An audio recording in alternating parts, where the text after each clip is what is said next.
Hey there. Tonight we're exploring the Pullman porters and the American Railroad. The hushed aisles, crisp linens, and steady hands that tucked a nation in on the move. What you're about to discover is that those same hands built the first black-led union to win a contract with a major U.S. company. If these stories help you unwind, I'd love a quick like or subscribe, but only if they're genuinely working for you. I'm curious where in the world you're listening from, so drop your location and local time in the comments. It's amazing seeing our little community span the globe through these historical tales. Now make yourself cozy, maybe adjust your room temperature, or get that cup of tea, and let's explore tonight's tale together.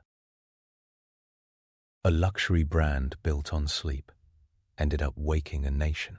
Pullman cars promised velvet, brass and silence for the people with tickets, and demanded steel nerves, polish, and near invisibility from the people in the uniforms. Out of that polite grind came a union that stared down one of the richest companies in America, forced a president to sign a fairness order, and trained the organizers who jump-started the modern civil rights movement. That journey runs through the American Railroad like a main line, every mile marked with numbers, names, and the soft swish of a porter's whisk broom. Start with the rails themselves. In the late 19th century, railroads were the internet, airline, interstate, and Amazon Prime rolled into iron. By 1880, the United States had laid more than 93,000 miles of track. Chicago stood at the crossroads with more trains than polite manners, and the railroads even created standard time in 1883, just to keep the schedules from turning into a farce. After the Civil War, a nation spread out across a continent wanted to move like an empire, but sleep like royalty.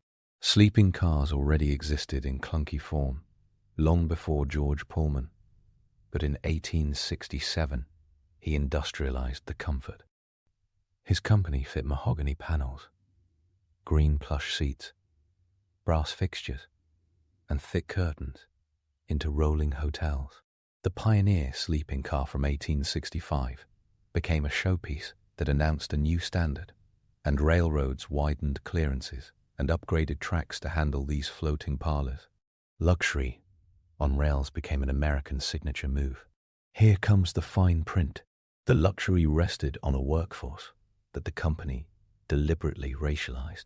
Pullman figured out that recently emancipated black men, shut out of skilled railroad jobs by whites-only unions, might accept service work with long hours, low base pay, and tip dependency if the alternative was picking cotton for sharecropper pennies. So the Pullman Company rehired newly freed men in large numbers.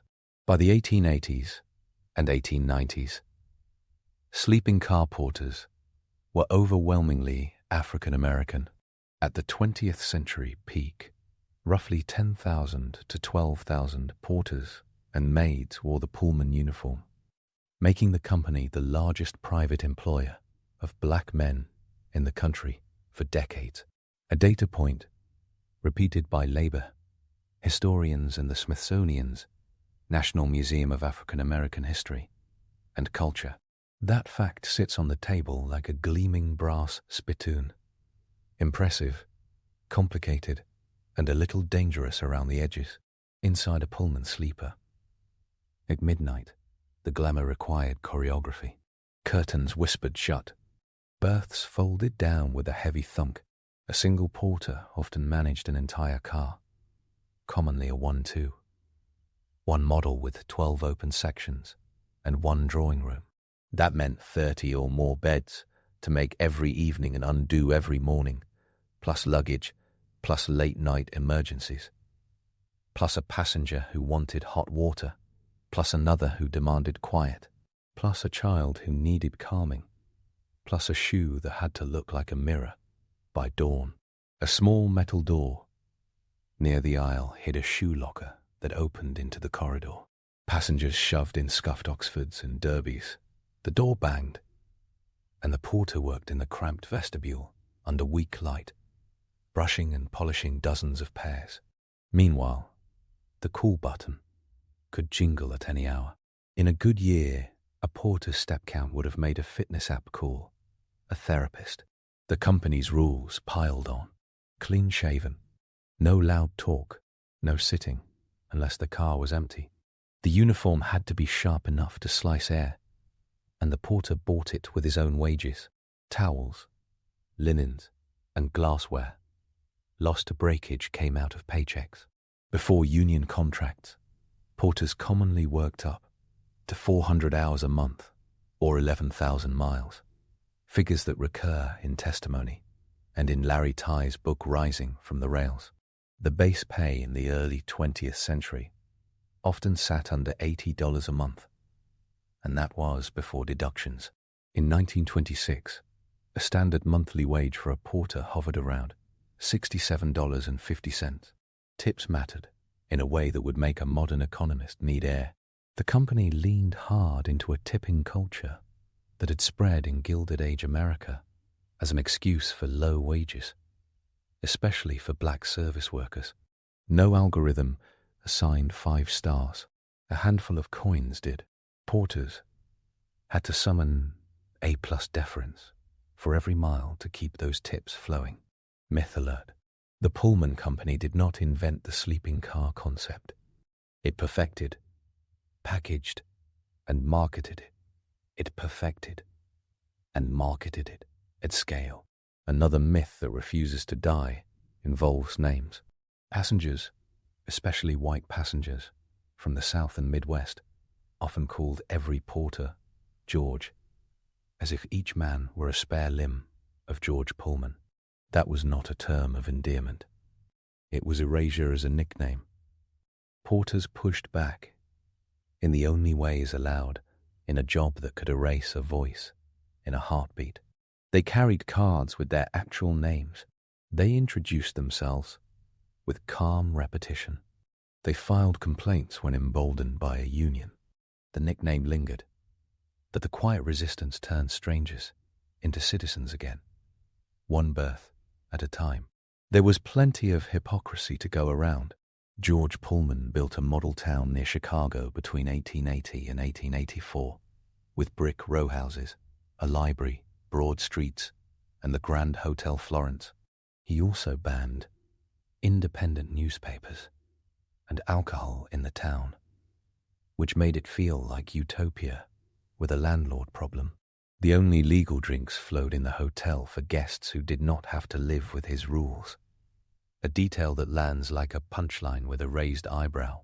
During the Panic of 1893, Pullman slashed wages for the factory workers who built the cars, but kept rents in the company town the same.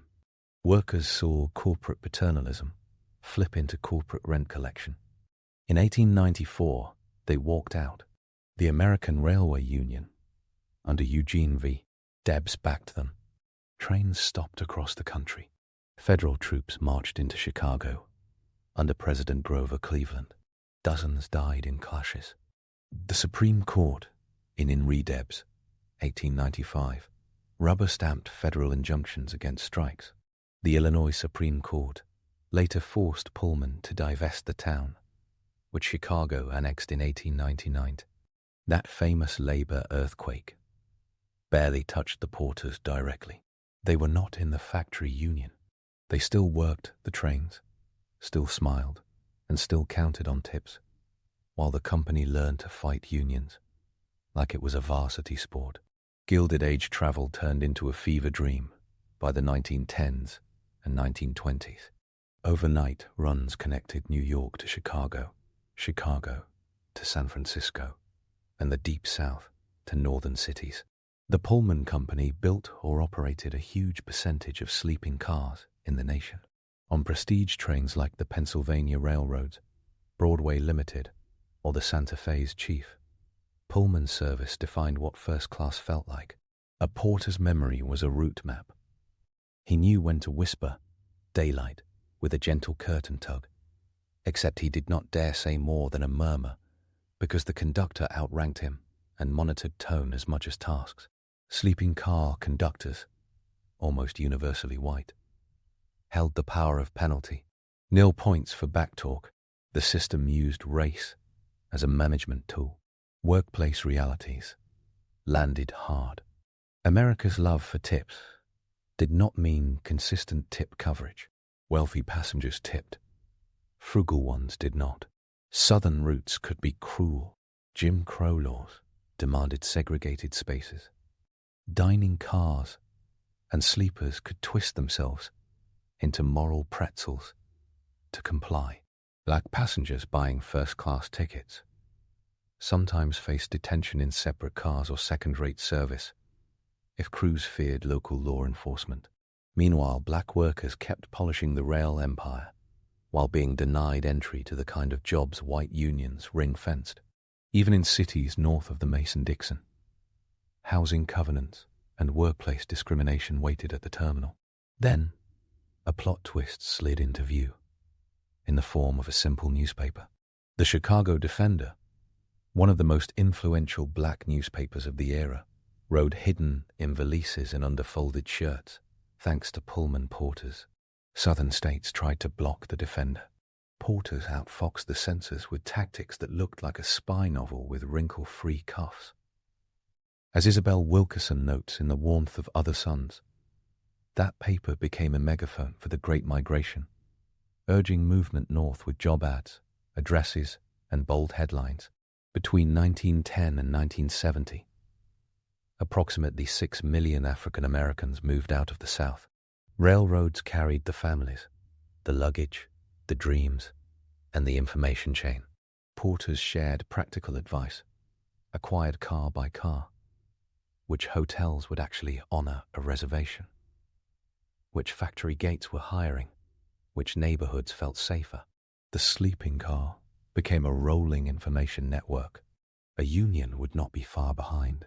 Attempts to organize porters dated to the early 1900s. Company spies and friendly-sounding company unions kept things quiet. The big change came in 1925 when Asa Philip Randolph, a Florida-born New York hardened socialist and magazine editor, stepped onto the stage. Randolph did not work for Pullman. That was the point. He could speak without fear of firing. He became president of the Brotherhood of Sleeping Car Porters, a union designed and led by black workers that refused to sit in the back of the American Federation of Labor's bus. The B-escape got early boosts from figures like Milton P. Webster in Chicago, Ashley Totten in the Southeast, and C. L. Dellums on the West Coast, an organizer whose nephew Ron would later become a member of Congress.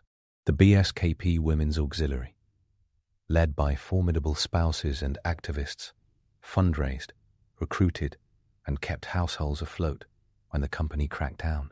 A reality Beth Tompkins Bates documents in Pullman Porters and the rise of protest politics in Black America. Crackdown arrived on schedule. The Pullman company fired, suspected union men, cut runs, and dangled a home-brewed staff association as a safe alternative. It hired detectives to attend meetings. It offered small raises to sap momentum. It treated a membership card like contraband. The B-escape refused to blink. Pamphlets circulated. The Messenger, Randolph's magazine, turned into a platform for labor and civil rights arguments with a direct line to the porters.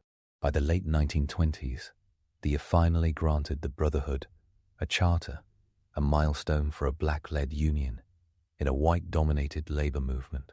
Even with that badge, the company still said no. The law started to help. The Railway Labor Act of 1926, strengthened in 1934, created mechanisms for union elections among railway employees under the National Mediation Board. In 1935, after a decade of organization, the NMB certified the Brotherhood as the bargaining agent for Pullman porters. Certification felt like victory. With new paperwork, Pullman still had to sign a contract. That took 2 more grinding years. The negotiation finally ended in 1937, and the numbers mattered.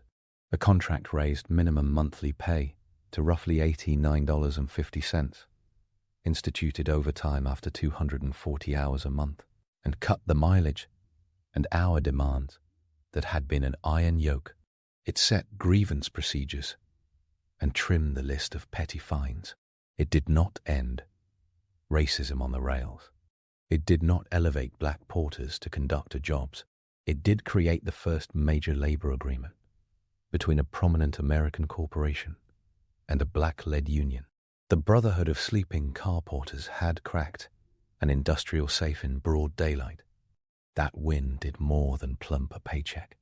It trained an army. The porters who learned to organize in Chicago, Oakland, St. Louis, and Harlem carried those skills into civic life. E.D. Nixon, a Pullman porter and BSK organizer in Montgomery, used that training in 1955 when he stepped into a city police station to help bail out Rosa Parks, then worked phones in churches to ignite the Montgomery bus boycott. Nixon already headed the local NARCEP. He also had the nerve that overnight work teaches. He helped call a mass meeting at Holt Street Baptist Church, where a young minister named Martin Luther King Jr. took the mic. This chain did not surprise anyone who had read Brotherhood meeting minutes. It made white supremacists very nervous. Another domino fell in 1941 when Philip Randolph threatened a march on Washington to protest segregated defense industries as the country ramped up for World War II. President Franklin D. Roosevelt faced a nightmare scenario. War contracts required unity, not headlines about hypocrisy. He signed Executive Order 8802, creating the Fair Employment Practice Committee to ban racial discrimination in defense jobs. The FEPI was imperfect and underfunded, but it was the first federal action on employment discrimination since Reconstruction. Randolph kept marching and lobbying. In 1948, the pressure helped push President Harry Truman to sign Executive Order 9981, desegregating the armed forces. This was not a polite footnote. It was the first real federal desegregation policy in modern memory, led in spirit by a union of men who worked with perfect manners and iron wills. The railroad itself kept reinventing. During World War II, troop trains rumbled day and night. Porters in red caps moved soldiers and their duffels until their arms burned. Red caps, the station porters with, yes, red caps carried bags for tips in a parallel economy. In 1944, the Supreme Court ruled in Steele v. Louisville and Nashville Railroad that unions representing black and white workers owed a duty of fair representation to black members under the Railway Labor Act. In 1950, Henderson v. United States gutted Jim Crow rules in dining cars on interstate trains by finding that separate facilities violated the Interstate Commerce Act. Step by step, the legal structure around the tracks shifted even before buses and sit-ins grabbed center stage. There was also a corporate plot twist with antitrust flavor. In 1944, the Supreme Court in United States v. Pullman Co. forced the Pullman Company to divest either its sleeping car operations or its car manufacturing arm, Pullman Standard. In 1947, a consortium of railroads bought the sleeping car operations. The Pullman Company name lingered as a service organization, but the single monolith had fractured. The porters' bargaining table now had more chairs, and none of them had much interest in raising wages during the post-war stampede to automobiles and airplanes. Gradual decline turned to freefall in the 1950s and 1960s. Jet engines and interstates rewired the country's travel habits. The Santa Fe Super Chief and the New York Central's 20th Century Limited still glittered, but their numbers dropped. A generation that had fallen asleep to the rhythm of rails woke up in plastic chairs at terminals with jetways. Some porters retired after 30 and 40 years with pensions and a deep certainty that they had done something enormous. Others shifted to new jobs. The Civil Rights Act of 1964 finally undercut many union segregation clauses, and in the mid-1960s railroads began, slowly, to promote black porters into conductor roles that had been guarded like family heirlooms. The transformation tasted bittersweet. The last Pullman company operations wound down in 1968 and 1969. When Amtrak began service in 1971, the job title read sleeping car attendant. A name can carry a century inside it, even when it changes.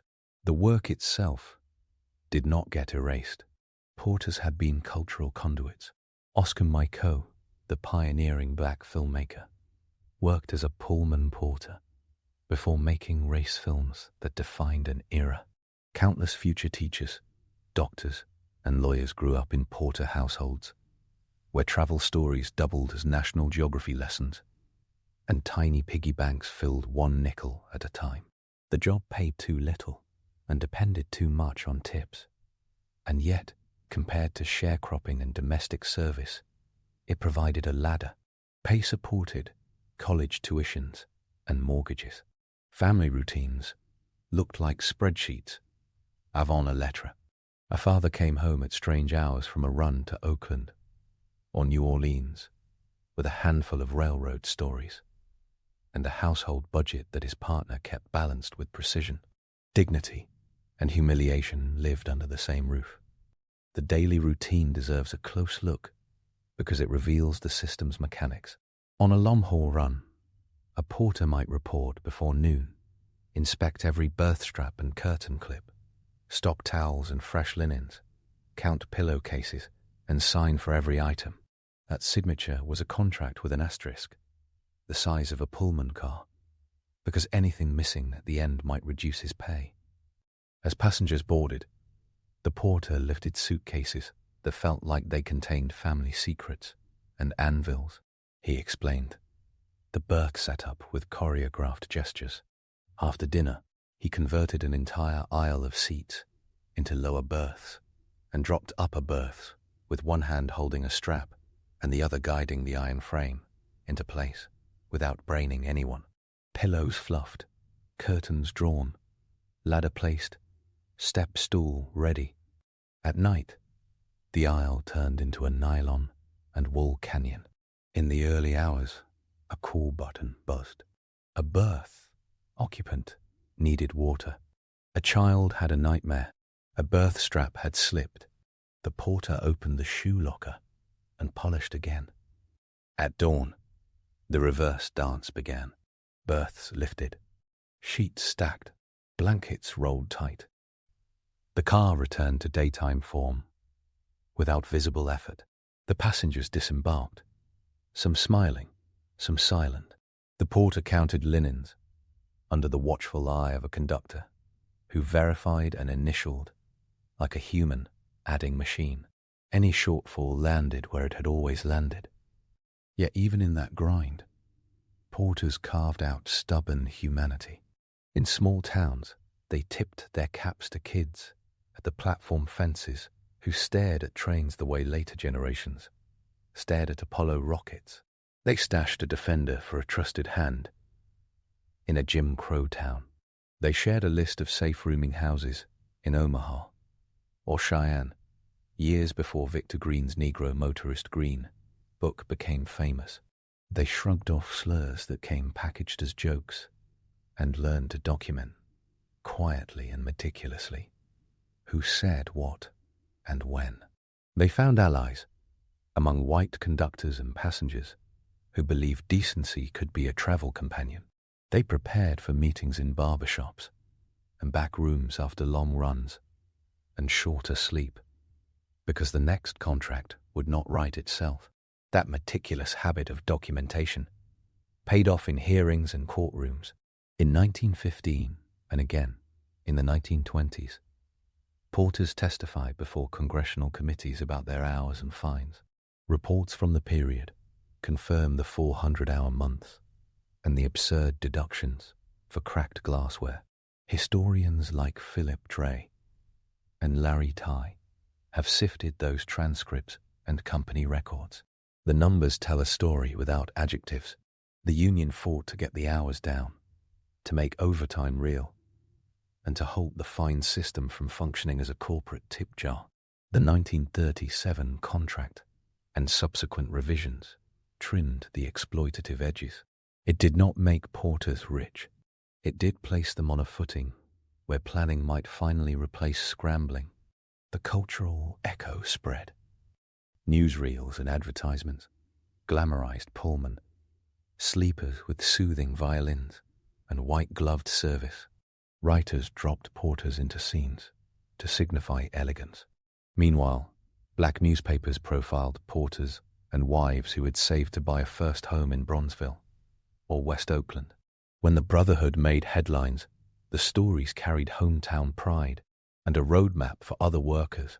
The union's mere existence also put organizations on notice that colored did not translate to compliant.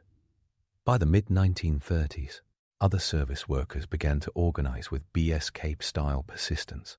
Victory by accretion looked boring to outsiders. It looked like survival to the people, counting hours and coins.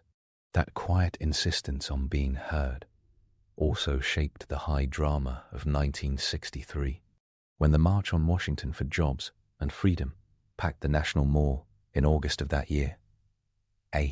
Philip Randolph stood on the Lincoln Memorial steps as the titular director. His patients had moved from the tracks to the Capitol. Martin Luther King Jr. delivered a speech that seared itself into world memory. Randolph, older and spare, framed the day with a labor-first message. Jobs and freedom belonged in the same sentence, because wages and dignity traveled together. That conjunction had been written in chalk on the back walls of countless Pullman pantries. One more myth needs a soft landing. Nostalgia wants to paint the Pullman sleeper as a genteel vacation with gentle characters in the aisles. The decor sometimes matched the fantasy. The labor did not. Former porters describe racism that arrived in every American accent. They also describe respect from passengers who saw the work as honorable and the worker as a professional. The truth is mixed, edged, and not detachable from the rest of American life. The same car that delivered a honeymoon couple to a canyon saw a porter denied service in the station restaurant, 2 blocks from the hometown station. The movement that grew from that contradiction did not ask politely forever. The physical place where much of this began tells its own story. Chicago's Pullman district, once a company town and strike zone, became a national monument in 2015 and later a national historical park. The old administrative building, the Hotel Florence, and the factory grounds stand as artifacts of a system that tried to mix utopia with control and got a union for its trouble. In a brick house not far away, an institution now called the A. Philip Randolph Pullman Porter Museum keeps the names and the photographs. Uniform caps sit in cases. Membership cards line the displays. No invented characters are needed. The people are all there, named, stubborn, and real. The geography of the story sprawls like a timetable. Newark's Pennsylvania station once saw a constant stream of porters hustling under a glass canopy, the clack of arrivals echoing against stone. Lewis's Union Station, with its Romanesque arches, ferried men in stiff-colored jackets toward runs that crossed the plains. Oakland's 16th Street Station held West Coast porters who carried the Defender past the Rockies. Jacksonville and New Orleans sent men deep into the southern networks, where a misstep could ruin a month. The Pennsylvania Railroad, the New York Central, the Santa Fe, the Southern Pacific, the Illinois Central, the Union Pacific, and the Burlington iconically hosted sleep, and the Pullman company made the beds. That company name sat on the side of the car in gold leaf. Inside, a porter made sure the gold leaf did not turn into farce. Numbers keep showing up, like mileposts. 6 million migrants over 6 decades, a base pay bump to $89.50 in 1937 with overtime protections. 12 years between a union founding in 1925 and a first contract in 1937. A threatened march in 1941 that triggered Executive Order 8802, a 1948 Executive Order desegregating the military, a 1964 Civil Rights Act that finally put the legal weight of the federal government against workplace segregation, a 1968 sunset on Pullman's operations as an independent sleeping car service, and a 1971 sunrise for Amtrak. It reads like a time-lapse of American modernity, with a uniformed figure always somewhere near the frame. Humor helps decode the absurdity. The Pullman sleeper was a 5-star hotel with a cinder per pillow until the diesel era. The gym was built in. Every run featured outrageously heavy trunks long before influencers tried to lift with posture. The performance review came every minute in customers' faces.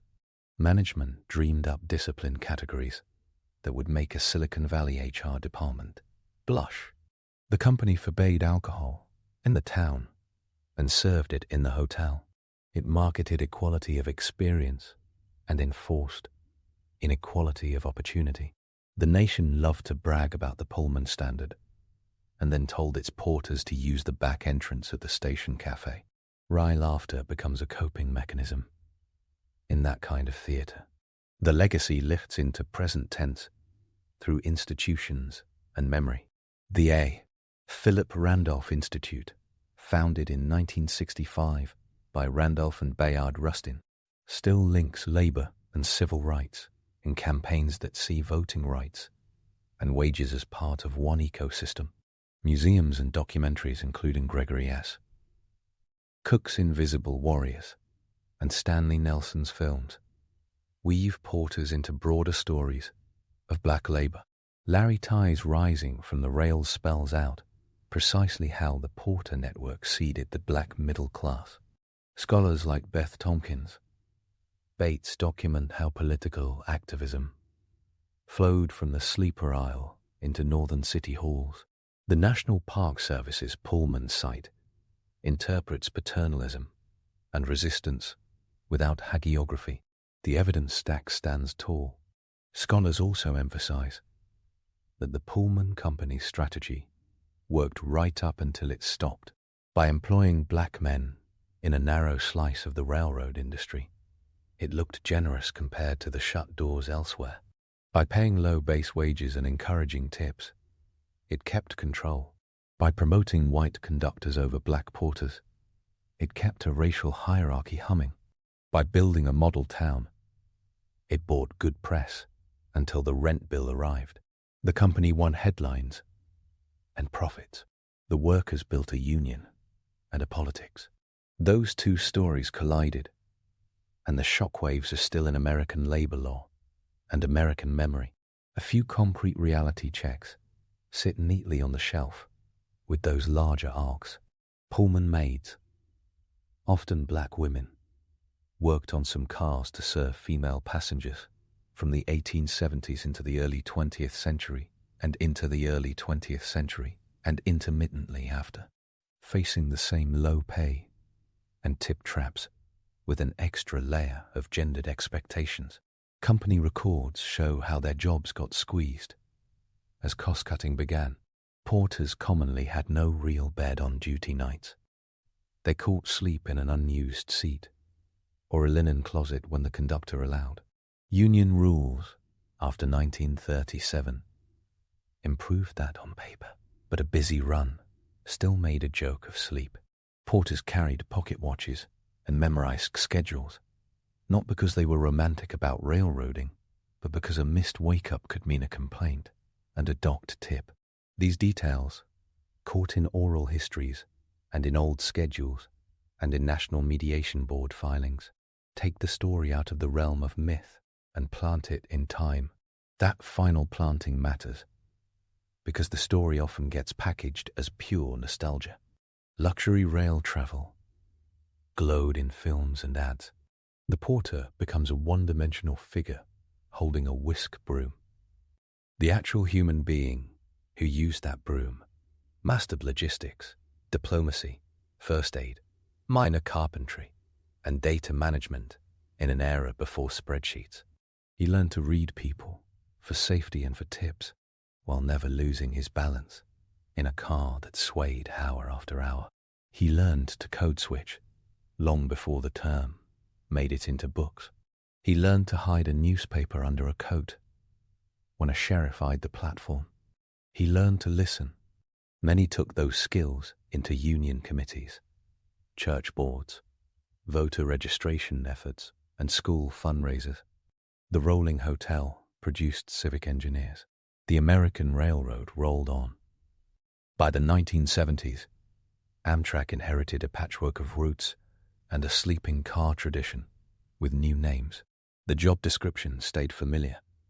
Overnight attendants still flip berths with a practiced hand, steer passengers into sleep with calm, and deal with the occasional late-night drama.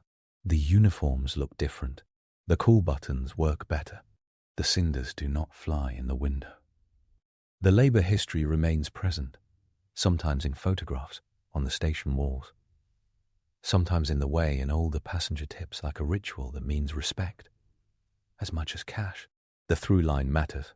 It says that service work shaped movements, and that a narrow career path became a highway.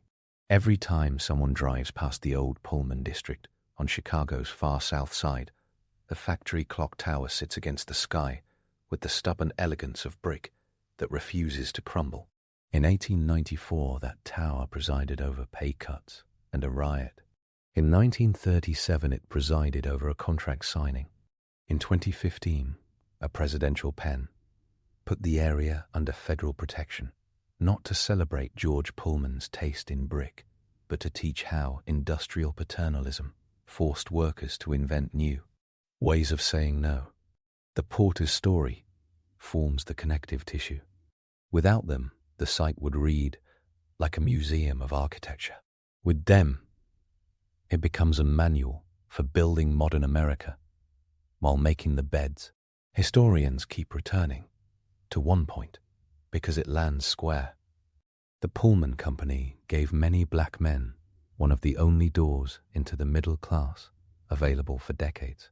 The company also used that door to funnel those men into a service caste. The Porters' Union turned the door into a hinge and pushed. Laws changed. Customs shifted.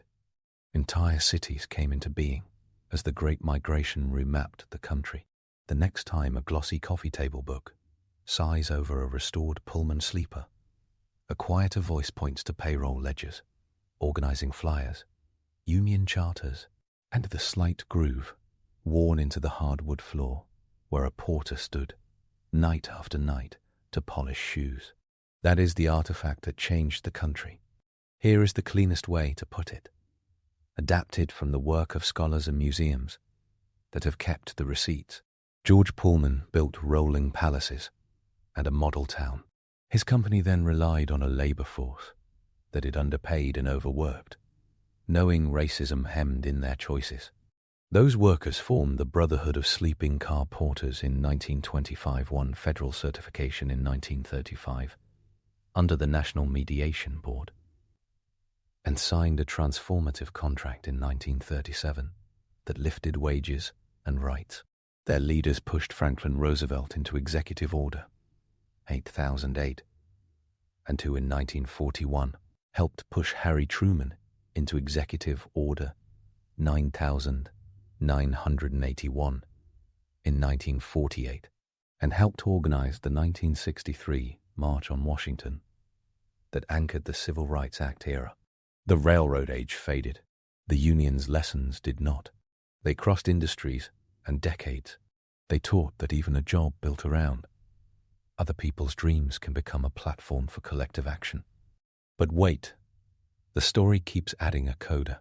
The Brotherhood did not vanish when Pullman service ended. It merged over time into labor coalitions. Its politics seeded the A. Philip Randolph Institute. Its members lived into the era of airline strikes and public sector organizing, old hands in a new landscape. And in Oakland, Chicago, Kansas City, and Memphis, grandchildren tell stories about a grandfather in a pressed cap who carried the family north, who saved for a 2-flat, who taught an entire block how to use a union hall, who never forgot what a missed towel could cost on payday. Memory gets personal like that. This is American railroad history, with the nameplate still attached. The steel rails created geography and time zones. The Pullman sleeper created a standard for overnight travel. The porter created a political tradition from nightly routines. The brotherhood of sleeping car porters proved that a workforce written off as servants could act like citizens and win. Historians like Larry Tye and Beth Tompkins Bates lay down the citations. Museums preserve the uniforms and the rosters. Court cases and executive orders hold the legal spine. The humor arrives from the absurdities that the workers managed with composure. The drama comes from the way a whisper became a shout. No invented characters needed. The real ones lived it at 60 miles an hour. They folded sheets into perfect rectangles and turned a sleeping car aisle into a school of democracy. They are the reason a shiny Pullman car means more than plush upholstery.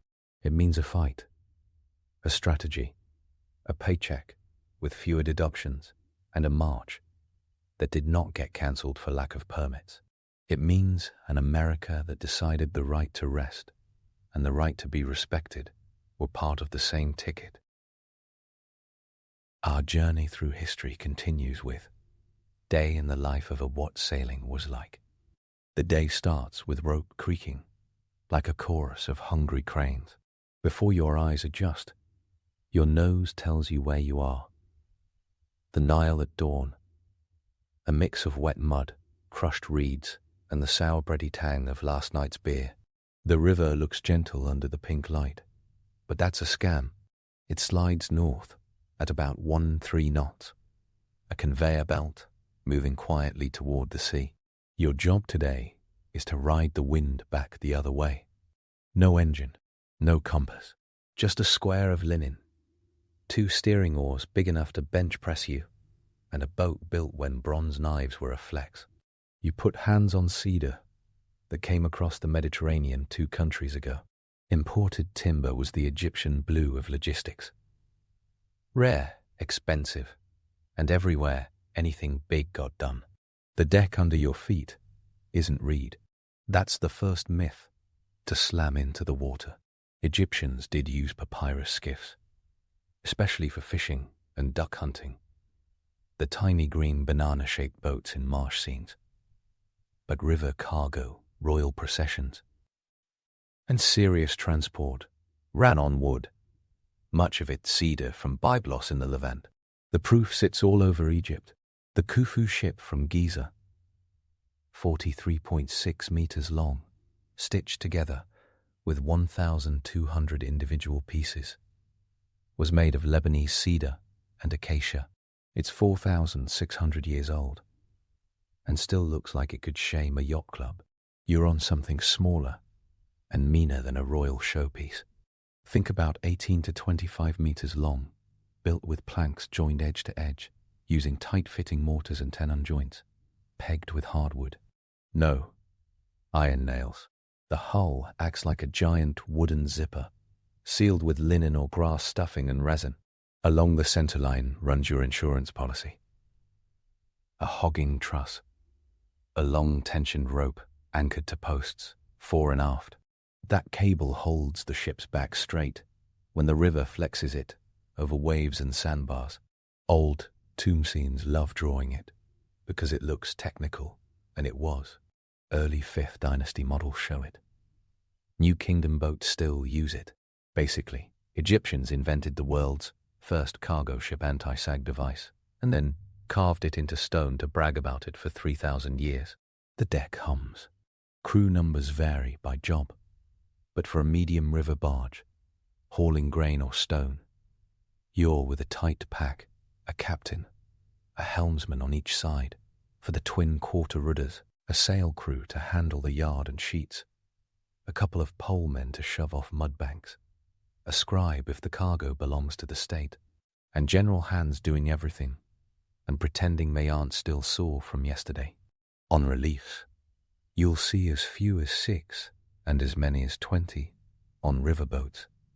Big barges moving obelisks show dozens, plus tugs. Everything you do gets counted by someone's reed pen. In the land of scribes, there is always a reed pen. You check the mast. Early boats used bipod masts, 2 legs like a giant V, because spreading the load was smart when hulls were thinner. By the New Kingdom, single masts became common on riverboats, braced by stays and the hogging truss. Your rig today is a single stout mast, stepped into a mortised block, braced by the truss and a forestay. The sail is a big rectangle of linen, probably undyed. Tomb painters sometimes gave sails colour or pattern, and modern viewers love the idea of fashion-forward, Bronze Age yachts, but the safest bet is pale linen, patched and mended. This thing has weight. The yard across its top is a timber you respect, or it smashes your foot into next week. Below, a boom helps you grab air down low when the wind slacks.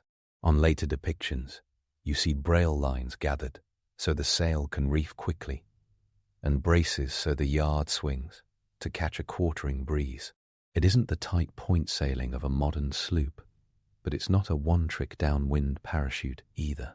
And then, the morning gift, the feigned north wind, slides down the valley, cool enough that your skin forgives you for existing. That wind is the cheat code of the Nile. The river moves north. The wind blows south. Sail up, drift down. You can commute both directions without rowing yourself into an early grave. In summer, Etesian winds pump hard for months, 10, 20 knots straight off the Med. Even in other seasons, the valley funnels air south, reliably enough that Egyptian shipping schedules were based on it. This is why the Nile is not just water, it's an all-season highway, 4,000 miles long, if you count the white and blue Nile sources. With a built-in escalator, you've got cargo today. Sacks of barley and emmer, state-supplied, heavy with tax or temple dues. Grain is the ancient spreadsheet that everything runs on. Rations, wages, loan collateral, temple offerings. It all flows in sacks tied shut with twisty bits of flax, and sometimes sealed with a lump of clay stamped by someone important. You feel the math in your thighs as you heave one into place, so the ballast stays true. Later, the scribe translates these sacks into hekat and kar. Cubic measures they'll fight about in kar. Cubic measures they'll fight about if you pour too much or too little. The Book of the Dead warns against cheating on grain measures. Even the gods hated dodgy accounting. No one says a word worth repeating. The words are all commands and curses, and familiar enough that your ears ignore them. You feel the shift. The yard goes up. The linen unfurls with a dry sigh, and the boat leans into its job. The crew pays out the braces to angle the yard. The sheets pull taut, and the hogging truss creaks like a bow being drawn. The deck shivers under you, and then you're in it. The Nile under your hull, the wind on your teeth. The The city on shore wakes in bright pieces. Oxen turn wheels. Women grind at querns. Someone beats flax. Brickmakers slap mud into molds. A crocodile pretends to be a log, so hard it basically is one. On papyrus skiffs, men spear fish with three-pronged harpoons. Duck catchers throw clap nets in the marsh. In marsh scenes, from the Old Kingdom tomb of tea, 2400 beat, 1,000 tiny moments like this play out eternal, because once something makes it onto a tomb wall, it refuses to stop. But your reality is less artistic and more sweaty. The river is a workroom. You ride south against the current because the sky pushes you.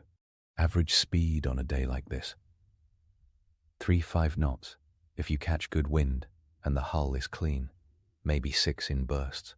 The current chews some of that off. Anyone telling you the Egyptians only drifted downriver can go hold a yard on a breezy day and see how fast they change their story.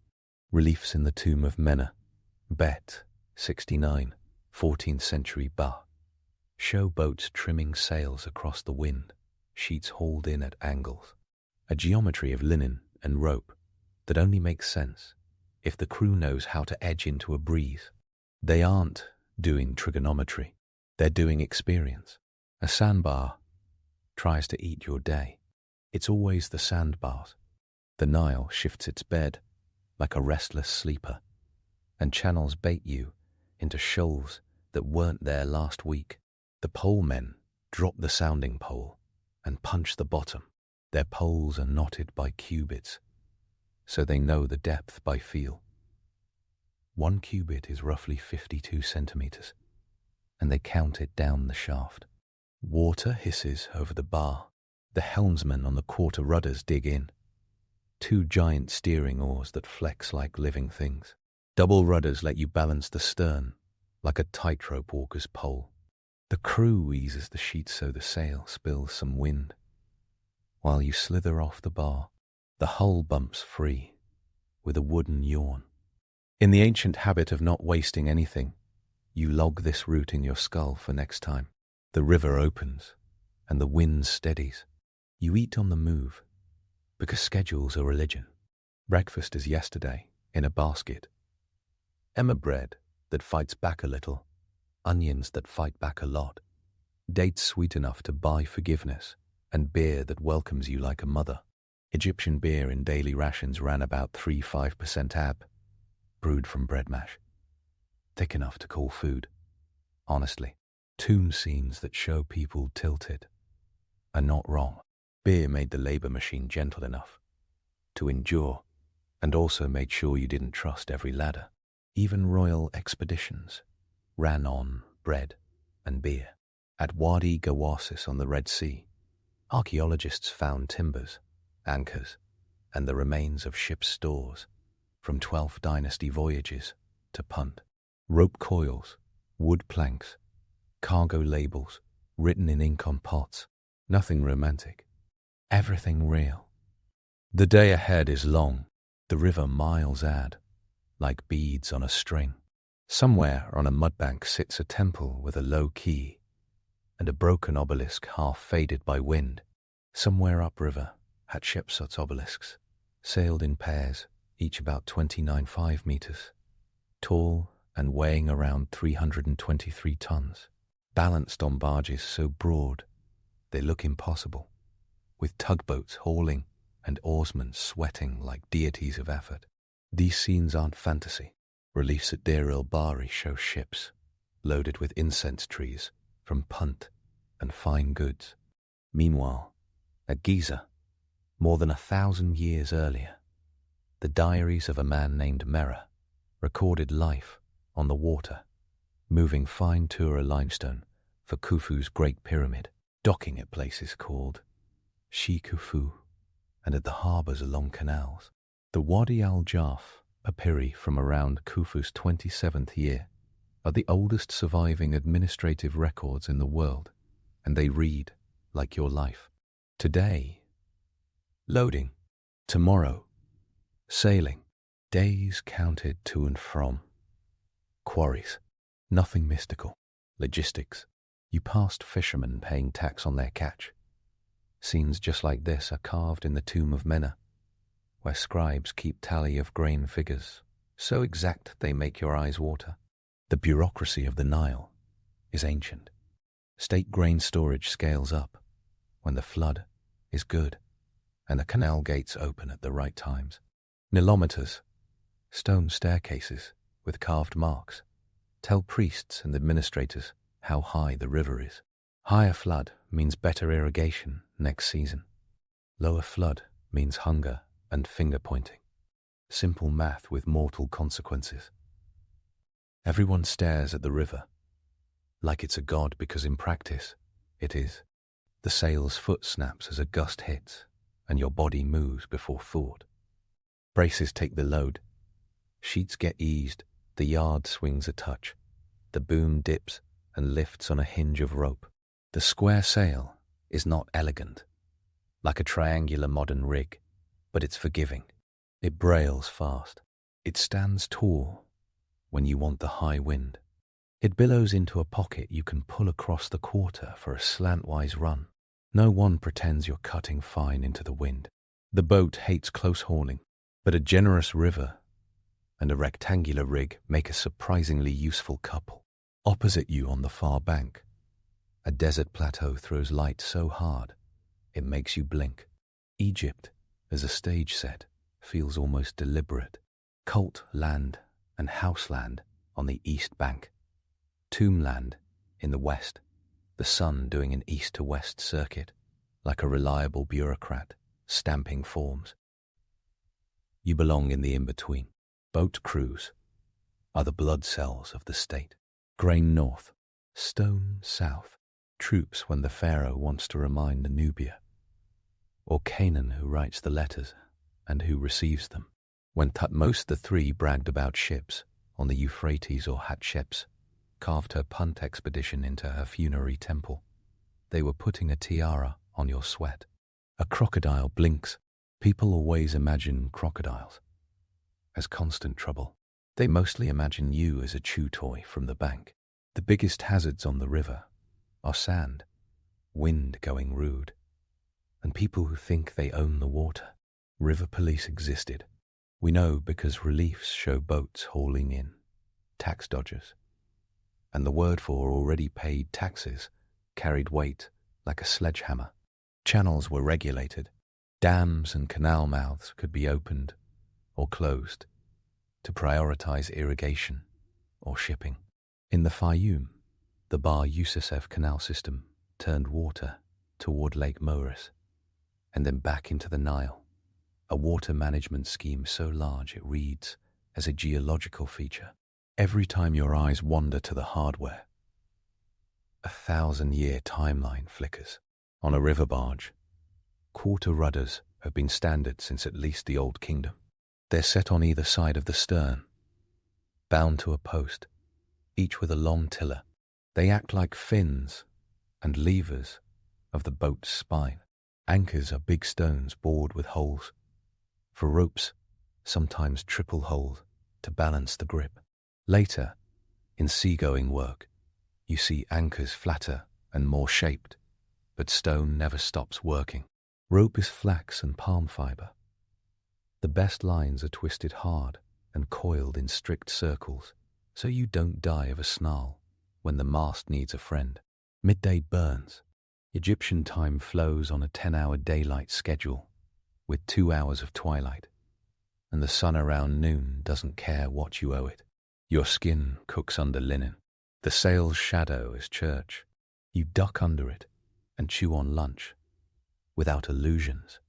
Bread, onions, a smear of fresh cheese if someone bartered well, dried fish salted until your tongue goes desert. If you're lucky, a date palm near the bank gives fruit you can trade stories over. Everyone tells the same ones because the river writes the script. There's rest, but only the kind that knows it ends. The helmsmen lean their weight on the rudder paddles and stare at the water way ahead. A good helmsman reads a riffle in a riffle. He sees a darker line where a deeper channel undercuts a sand tongue. He knows the pass under the opposite bank looks deep, but a root mass from a torn-out tamarisk tree lurks like a tooth. Steering here is a pre-modern vide game, with only one life. Your day is a living museum of techniques carved and painted 100 times. Grab a wall in the tomb of Kenneman. Drab a wall in the tomb of Kenneman. Jat 162, reign of Amenhotep II, and you see rivercraft with sails, trimmed, sheets made fast around cleats on the gunwales, and men with hands up to signal or pray. Because if you live on a boat long enough, the distinction blurs. In Old Kingdom mast scenes, you spot the bipod mast with spreaders. In the Middle Kingdom seagoing finds at Wadi Garwasis, you read inscriptions on stowage boxes that literally label them for the expedition to Punt. These were modular ships, dismantled and stored at Red Sea, staging points, then reassembled for the run to Punt along the coast. No Bronze Age compass, no deep keel monsters, just smart hulls, stout rope, and a coastline navigated by headland and star. Yes, stars. The Nile is day work for most crews, but Egyptian sailors paid attention to the sky. The circumpolar constellations were called the imperishable ones, the northern stars that never set. Orion, Sa, walked the sky like Osiris. The rising of Sirius, Sopdet, heralded the flood season. Farmers and priests watched, and seafarers did too, because the world above writes the season below. You're not sailing by starlight today. The current and your captain's blood pressure forbid it. But if you stay on the river long enough, you learn where the wind sleeps and where it wakes, and the stars whisper what the wind hasn't decided to say aloud yet. Someone checks the lashings on the hogging truss. A truss line slackening is like a floorboard creaking over a hole. The crew tightens it with a windlass, cranking until the rope hums and the hull answers with a small groan. Ancient shipwrights were obsessive about hull strength. Early Egyptian boats were built shell first, planks joined edge to edge, then frames added inside for stiffness later. A technique elegant enough to confuse modern boat builders, more used to framing first. The Khufu ship uses that stitching and tendon technique to an extreme. Later periods start to favor more robust ribs, but the Nile always rewards a springy hull that can slide onto mud 1 minute and shoot a rapid the next. Rapids, cataracts, define the southern Nile near Aswan. You're not touching those today.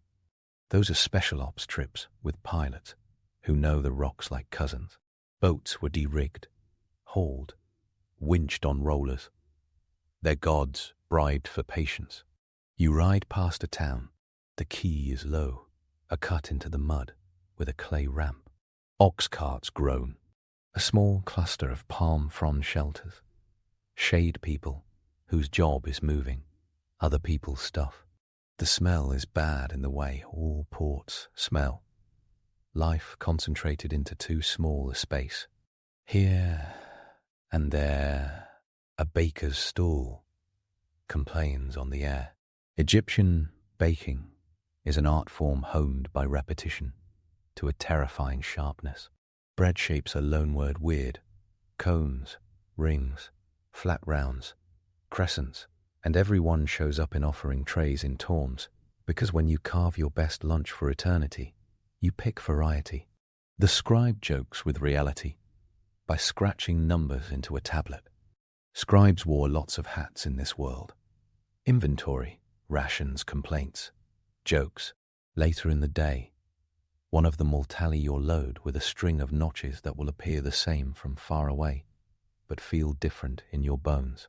If the load belongs to a temple, a priest might show up with the authority of 100 prayers and the ethical framework of a cat. If it's the States, someone will invoke the office of vizier and remind you that your idleness offends the dead. The drama hums under everything.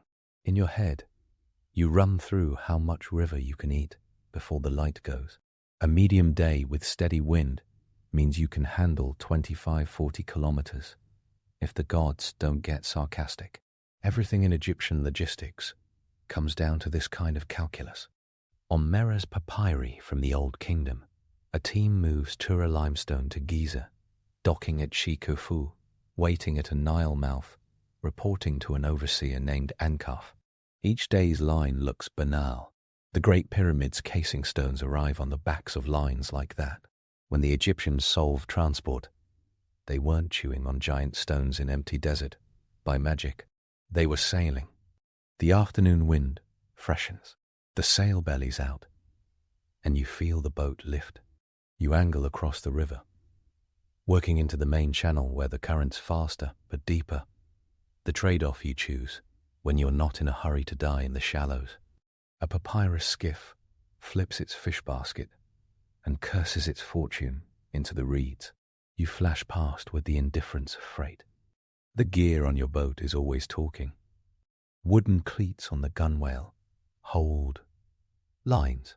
A mast partner leans into the mast where it pierces the deck, the wood compressed shiny and hard by years of pressure. The boom dips and lifts like a wing.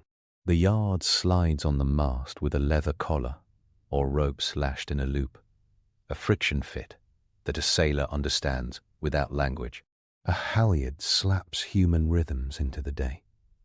Later, on warships in the late Bronze Age, and onward, long rows of oars beat time, but the Nile's cargo craft keep muscle in reserve for still wind and bad current. Punt expeditions likely had sailors and oarsmen both, supplemented by tow crews onshore. Egyptian art loves showing 2 or 3 tugs, hauling a loaded barge, with lines tied firm to the foredeck, men leaning their bodies into their own small wars with physics. You work through a bend, and a shrine appears on the bank, painted bright enough to fight the sun. These little stops are navigation aids, as much as religious stations. Everyone knows landmarks on their stretch: a stand of sycamore, a rock that looks like a hippo if you squint, a shrine with a falcon cut from the desert. You log them into your mind's river map, the one you trust more than any scribe's note.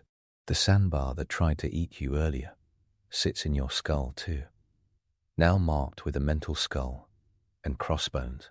Mid-afternoon brings heat and a lethargy that the beer only half mocks. You make decisions slower and rely on habit more. Habit keeps hands on sheet and halyard, even when your brain is mostly a raisin. Egyptians adjusted for heat with schedule, more than equipment. Work early, rest mid, work late. You know from every day on the river that storms can spin up when the wind tumbles into a tantrum. Dust devils will carve micro hells across the bank. The sail snaps into a weird flute and then quiets. When a real squall hits, you braille the sail fast. Drop the yard if you must throw anchors to swing the bow into the blow, and ride it like a soldier rides a drill sergeant.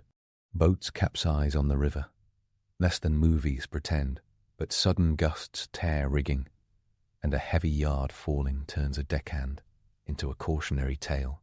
Tomb scenes sometimes show funerary boats with sails filled, the dead sailing west with the sun, but the underworld never has to reef in a hurry. Toward evening, you find the day's destination, a modest quay at a provincial town, with a rope-worn post for mooring and a bank already scraped by other hulls. You nose in under steering oars and polite force. The helmsman stands tall and leans the starboard rudder out to swing the bow in, port rudder trimmed to counter. The sail goes soft as the yard dips. The boom swings out until a hand grabs it and hauls it home. It's all body memory and wooden poetry. The mooring lines take a beating, and they enjoy it. Rough-woven flax squeals around a bollard made of a tamarisk trunk. Someone on shore catches the thrown coil because everyone on shore has caught a thrown coil since a written language was a party trick. The hull kisses mud and rests. River mud is universal. Nile mud supports eternity. The unloading ritual is both chaos and liturgy. The scribe opens the show with numbers, a cargo tally scratched or inked. The modern spreadsheet's great-great-great-grandparent. Grain sacks move in a chain from hold to plank, to shoulder to ground. Some go straight into a storehouse, with a door you could argue with all night. Some sit by a scale that looks like a beam with two pans. A man with the face of someone allergic to joy adjusts counterweights shaped like ducks because contraptions shaped like ducks are apparently state-of-the-art. Egyptians measured weight in Devon, around 90 grams in the New Kingdom, but it varied by time and place, like all things run by humans. They measured grain by volume. Hekod, about 4.8 litres, Ka, about 76 litres, all neat, until a scribe complains your hekat looks underfilled, and someone suddenly remembers a pressing appointment in another century. The temple might get a cut. Temples are landlords with incense. If the cargo is for a garrison, soldiers carry it off, and the captain pretends to be polite, while calculating how many men helped and how many supervised. If you add soldiers, you also add gossip. Rumors of a shipment to Byblos, bragging about a bronze weight in Mari or Ugarit. Someone mentions resin from Punt, and the word hangs over everything like perfume, because Punt smells good in every century. This is a New Kingdom day, and the sea is open. Expeditions along the Red Sea, launched with ships assembled from pre-cut parts, their cedar bones hauled across desert to Wadi Gauasis, their sails catching Indian Ocean winds that leave spices and stories in their wake. Egyptian seagoing didn't match later Greek and Phoenician ranges, but it existed with a confidence that merchants revere and storm gods respect. Evening brings the best color the desert knows how to make. Apricot to violet, and then a slap of blue that fades fast. You drop the yard fully and lash it along the boom. Sails get furled, lines coiled into circles that make a goddess of neatness smile, and the mast's bracing gets checked for the night. If thieves are a worry, you rig an alarm with a rattle on a line to the gangplank. A sleeping crew is only so cautious. Crocodiles don't climb easily, but rats do, and you do not want rats in the grain. Cats on board earn their keep with wicked little smiles. Food arrives out of badly told stories. A pot of stew heavy on greens and garlic. Some grilled fish if the gods were bored and smiled. Bread again, because bread is an entire religion. And beer poured from a large hipped jar, sealed with clay. Jar stoppers get an impressed seal, so you can pretend there's a chain of custody between you and whoever last took a swig. On the benches, men rub sore backs and swap body maintenance tips from a world without chiropractors. Oil on shoulders, honey on cuts, a poultice of whatever the healer swore worked when the drowning man finally coughed. Egypt's medical papyri have prescriptions that mix genius with dinosaur-level bafflement, but river crews rely on common sense. Keep the rope clean, tie the knot right, and don't put your foot where a yard will visit. You talk, the kind of talking that's mostly nodding at the obvious, with a talent show's confidence. The wind will be good tomorrow. The bend near the big tamarisk eats rudder blades if you let it. The scribe was generous today, unlike last week's demon in linen. The pharaoh's name passes someone's lips because the state has branded your brain. Amenhotep this, Thutmose that. Hatshepsut's name lives in whispers after officials tried to chisel it out. Even attempted cancellations leave a shadow. You sleep on board. The deck has the comfort of a wooden floor after a wedding. You wrap in a cloak, no pillow beyond your arm. Mosquitoes taste you and consider their options. In the dark, The river has a personality you mostly try to ignore. The current makes a hollow sound under the hull that you can't hear by day. Frogs legislate loudly. Somewhere, someone tells a story about a boat that went through the first cataract entire, and everyone nods the respectful nod that says fiction's job is to honor danger while making the teller likable. No one needs a ghost story tonight. The Nile keeps its own. Before sleep gets you, the mind's best reels spool out in a last-minute highlight reel. Mortise and tenon. Joinery. Thousands of years before iron nails become cheap. Square sails trimmed on braces that would give a geometry teacher palpitations. A hogging truss, tuned like a musician's instrument. Stone anchors that beat time on the riverbed. The diary of Mera, a middle manager across 4,000 years, ticking off days and docks while one of the 7 wonders of the world grows a little closer to finished. A cedar plank that touched Byblos, and then touched Egypt, and now touches your foot. The day arranged itself like a relief, all figures in profile, the important bits scaled up, the background full of details science thrives on. Debunking slips in as a reflex. The myth of reed boats only is lazy. Wood ruled the big jobs and reed skiffs did 1,000 nimble ones. The myth of Egyptians only drifting is untrue on a basic physical level. The wind is a character in every scene. The myth of no seafaring is just ignorance embarrassing itself. Wadi Guasis and Hatshepsut's carved expeditions contradict it loudly. The myth that Egyptians were stuck in time gets squashed by each knot you retie with calloused hands. Technology here isn't flashy. It's iterative. A boatwright tightens a truss, a hair more than his father did. A helmsman reads a sandbar, a meter better than his neighbor. Scribes refine the math. Priests read the water levels with better context. Improvements stack until people glance backward and call the past simple. It rarely was.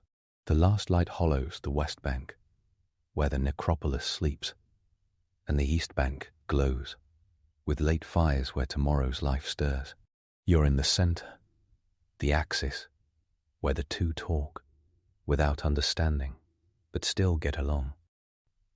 From the old kingdom into the new, from Khufu to Hatshepsut to Ramesses, from cedar roots in Byblos to resin trees in Punt, and right back down the world's longest, quietest freight elevator. The Nile writes its day on your muscles and notes it into the record via a scribe with a steady hand. You're a piece of that system. The boat you stand on is a tool for bending nature politely. Ancient Egypt kept its borders soft with wind and rope. Empires get poems. Barges get things done. Later, in the Ptolemaic centuries, kings build floating playgrounds hundreds of feet long and call them warships, as if oars and poetry could keep a state intact. Later still, Romans cruise here and drop Latin on everyone. But in the beating heart of this day, the old ways run, upstream with wind, downstream with current, sails of linen, joinery without nails, anchors of stone, a crew that could handle your life blindfolded and do it with better jokes. Your last coherent thought of the evening is wonderfully unpoetic. It's a calculation. From sunrise to mooring, you moved something like 30 kilometers in living water with a piece of fabric and some sticks arranged perfectly. Your brain, conditioned for modern machines, keeps trying to call that primitive. Your nerves, conditioned for this work, call it mastery. The river hisses its night song, and the deck warms under the last of the sun. You sink under the weight of a sky that has watched sails pull south on this river since before writing. Remembered its first sign. The Nile keeps moving north. The wind keeps coming back south. In the middle, you make tomorrow happen with a boat that's 3,000 years old and still ahead of anyone who thinks the past was dumb. You don't say goodnight to anyone. The river says it for you by simply not stopping.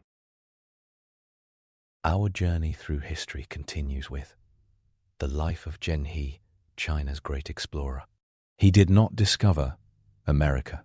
That stubborn rumor keeps jogging laps on the internet. But the real life of Zheng He already plays like a blockbuster without detours to the Caribbean. Born Mahi in 1371 in Yunnan to a Muslim Hui family, captured in 1382 when Ming armies under General Fuyud rolled through, and forcibly castrated as a boy, he rose in the most improbable ministry on earth, the Imperial Eunuch Corps. There is no made-for-TV redemption arc that quite matches the sight of a 10-year-old prisoner transformed into the admiral who, by 1405, would command a fleet larger than anything afloat on the planet. He wound up serving the hard-charging Judy, the Prince of Yan, based in Beijing. That prince launched a civil war in 1399 known as the Jingnan Campaign, and Mahi, already tall, fearless, and relentlessly competent, proved invaluable.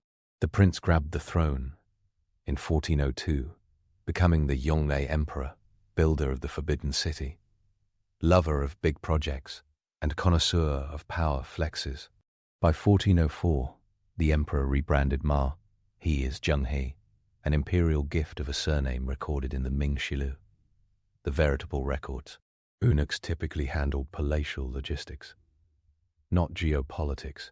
Zheng He was the headache that exploded that rule. The boss had a legitimacy problem. He had taken the throne from his nephew, burned Nanjing's palace on the way in, and now needed cosmic approval and international applause. He bet big on a fleet.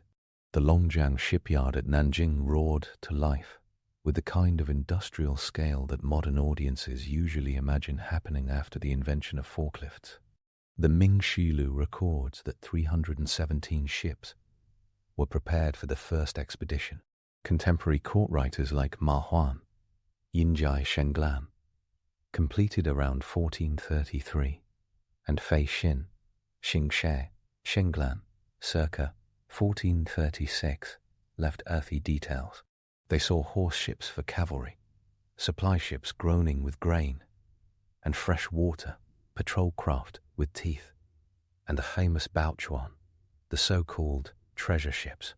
Crew on the first voyage landed somewhere around 27,000 to 28,000 men, an entire floating city, complete with interpreters, physicians, astrologers, carpenters, and a small army.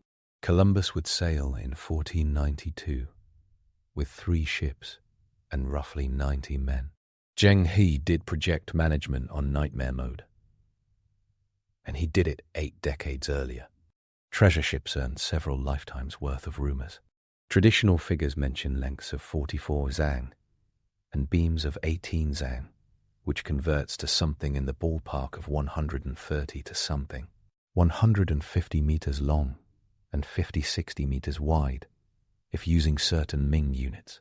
Wood and ocean engineers today stare at those numbers with the same face people make when someone says they commute by riding a tiger.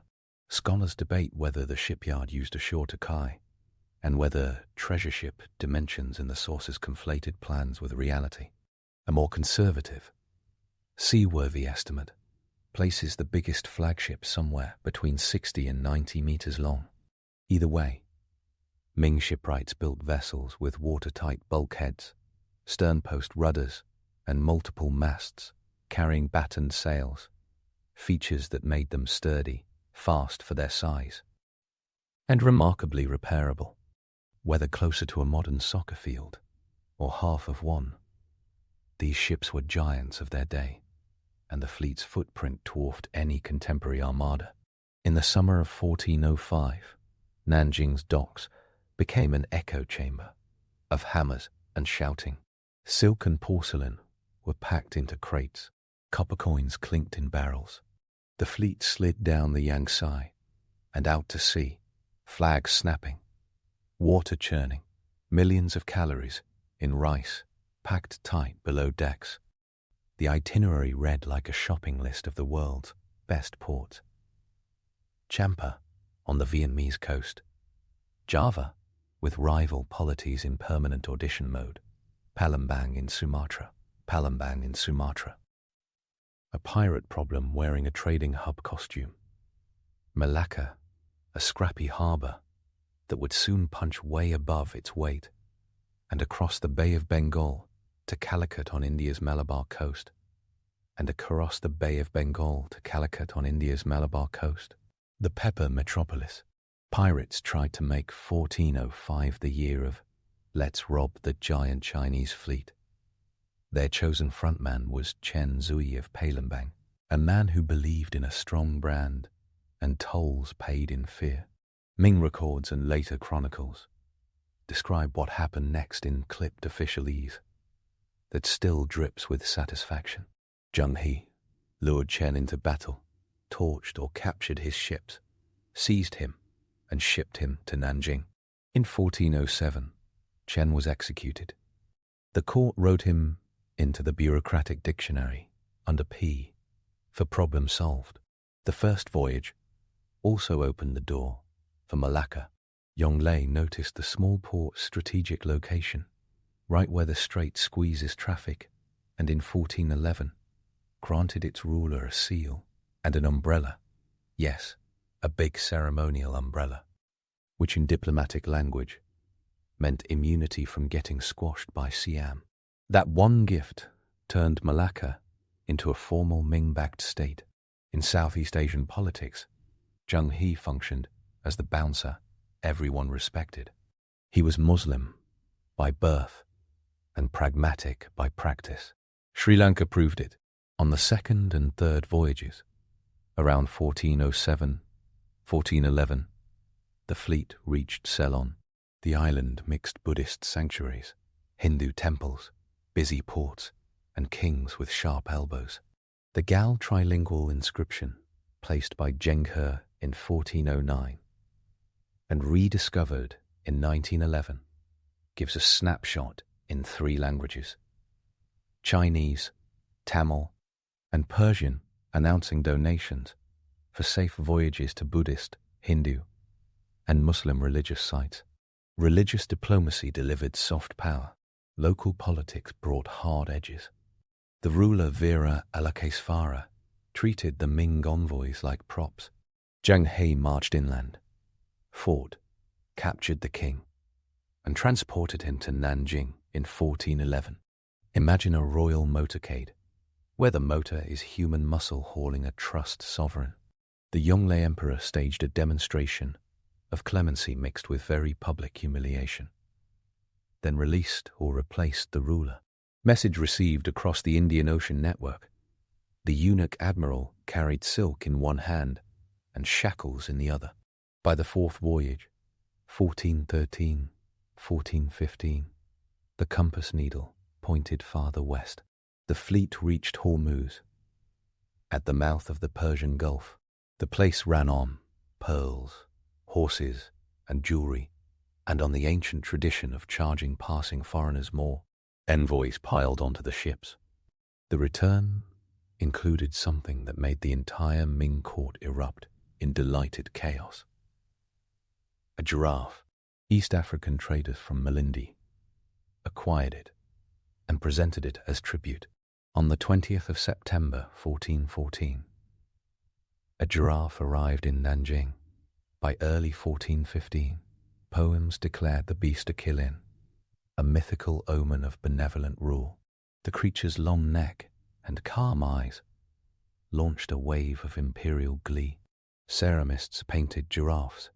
Poets wrote about the Qilin's heavenly nature. Court officials performed the ancient Chinese ritual known as scrambling to claim credit. The Yonglei emperor accepted the omen. Zheng He, practical to the end, delivered more than giraffe content. He secured trade in pepper, aromatics, sappanwood, and tin. He added allies. He collected maps and intel. dragged the spotlight to the Indian Ocean in 1417, and it shows a Ming fleet at Mogadishu on the Somali coast, Brava a bit south, and then Malindi and probably Mombasa. Ma Hua, the interpreter whose Yinyai Shenglan remains the closest thing to a travel vlog in classical Chinese, described the tall, dark-skinned people of Mogadishu, the prices of pepper and ginger in Calicut, and the gold and ambergris moving through Aden. He did not hide his astonishment at East African giraffes and zebras, which the Chinese called striped horses, with the cheerful literalism of people seeing new animals at speed. Fei Xin, another crewman, wrote of lions and leopards as gifts. These were not trophies of conquest. They were diplomatic packages proving that the Ming network could send emissaries, collect tribute, and make the emperor's court smell like a cross between a spice market and a zoo. China did not discover the Indian Ocean during these years. Merchant ships had moved between China and Southeast Asia since at least the Song dynasty and earlier, with Muslim, Tamil, and Southeast Asian sailors setting the rhythm of the monsoon. Zheng He's job was amplification. He crashed the party with 1,000 drums, flattered the hosts, confiscated the knives, and replaced the bouncers when pirates or hostile port officials disrupted trade. He did not write angry editorials. He rearranged local politics. When cooperative rulers backed the Ming line, they received titles, silk, seals, umbrellas, and the right to call in Beijing if a neighbor got grabby. Every few years, the court mood swung like a pendulum. Yonglei loved these expeditions. He also loved northern campaigns against the Mongols, grand Buddhist projects, rebuilding the Grand Canal, and moving the capital to Beijing, where the Forbidden City was inaugurated in 1420. Budgets groaned. Scholar officials like Xia Yanji rolled their eyes so hard they could file a workplace injury. They produced memos about costs. And they had a point. Feeding 27,000. Sailors took roughly 27,000 bowls of rice per meal, 3 times a day, plus water, fresh vegetables when possible, medicinal supplies, ship timber, rope, and the kind of luxury gift that made local rulers swoon. Uber Eats did not exist in 1419. The fleet carried its pantry. The 6th voyage, 1421 to 1422, pushed depth. The fleet likely reached Aden again, and the Red Sea saw Chinese hulls on its waters. Whether Zheng He himself stepped foot in Mecca remains unconfirmed in the official records, but he certainly sent envoys. Ming sources recorded visits to Jeddah and exchanges with rulers in the Arabian Peninsula. Ma Huan's account, completed in 1433, mentions the sacred cities in ways that suggest second-hand reports blended with interpreter gossip, and scholars accordingly keep their claims careful. The overall picture is still astonishing. A Chinese-led flotilla crossing to Arabia and East Africa with a tested routine of monsoon timing, coastal sailing legs, and open water crossings that counted stars and night and color changes in the Indian Ocean by day. Then the music cut out in 1424. Yonglei died during a northern campaign. His son, the Hongxi Emperor, lasted only until 1425 and favored pause over spectacle. The fleet's anchors rusted on land. The treasury exhaled. Zheng He turned from captaincy to court service. He supervised shipyards, organized rituals, and looked like the man waiting by the door with his coat on. In 1426, Yonglei's grandson, the Xuande Emperor, took the throne. He was more nuanced and also faced growing threats in the north. He allowed one last grand expedition, a final bow.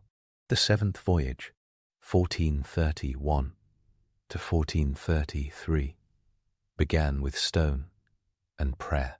At Liujiagang near modern Shanghai and at Chang'an near Fuzhou, Inscriptions carved in 1430, one bear Zheng He's name and outline his mission.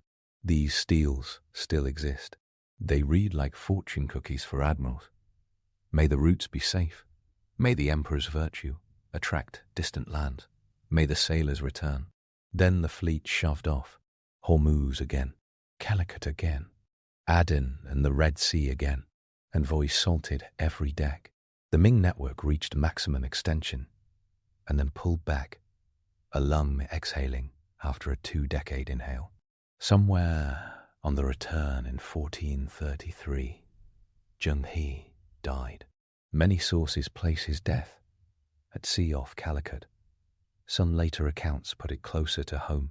Nanjing houses a tomb, and New Shishoshan, that behaves like a cenotaph for him, a place for memory, even if the body slipped into the Indian Ocean. This ending fits the man's trajectory. He began in the mountains of Yunnan. He ended on the water that had become his empire. The myth that he sailed to the Americas or circumnavigated the globe survives on the back of a bestseller, Gavin Menzies' 1421. It offers instant world-conquering satisfaction, which is what myths tend to do. The evidence does not cooperate. The Ming Shilu, exhaustively detailed about tribute missions and rewards, never mentions a trans-Pacific odyssey. Ma Huan and Fei Xin, loquacious about weather, prices, and how many coconuts can fit in a canoe, do not hint at America.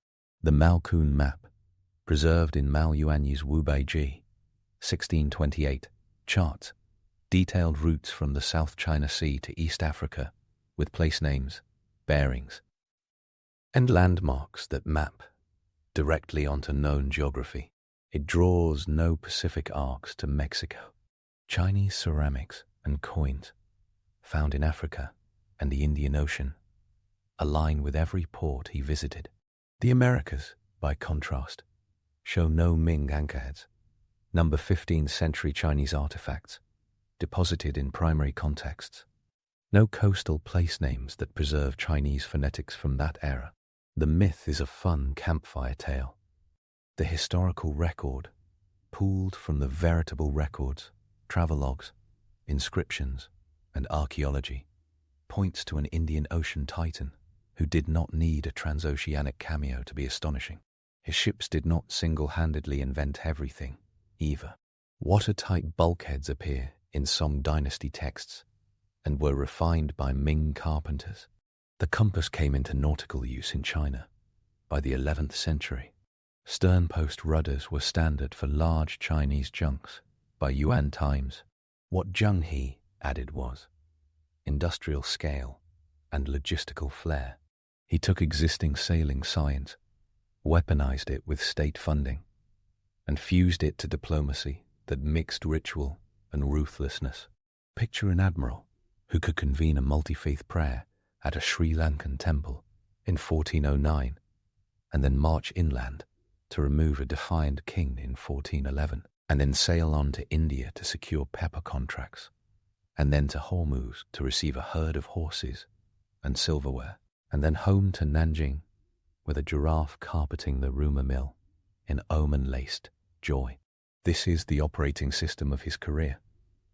Coalition building backed by gunpowder and giant rudders. Numbers tell the story's backbone. 7 voyages from 1405 to 1433. Fleet totals that crested at hundreds of ships. The first expedition alone, about 317 vessels, with perhaps 62 of those being treasure ships in some official tallies. A personnel count near or above 27,000 on the initial run. Ports in at least 30 polities visited, according to compilers of the Ming Shilu, and summarized by later scholars.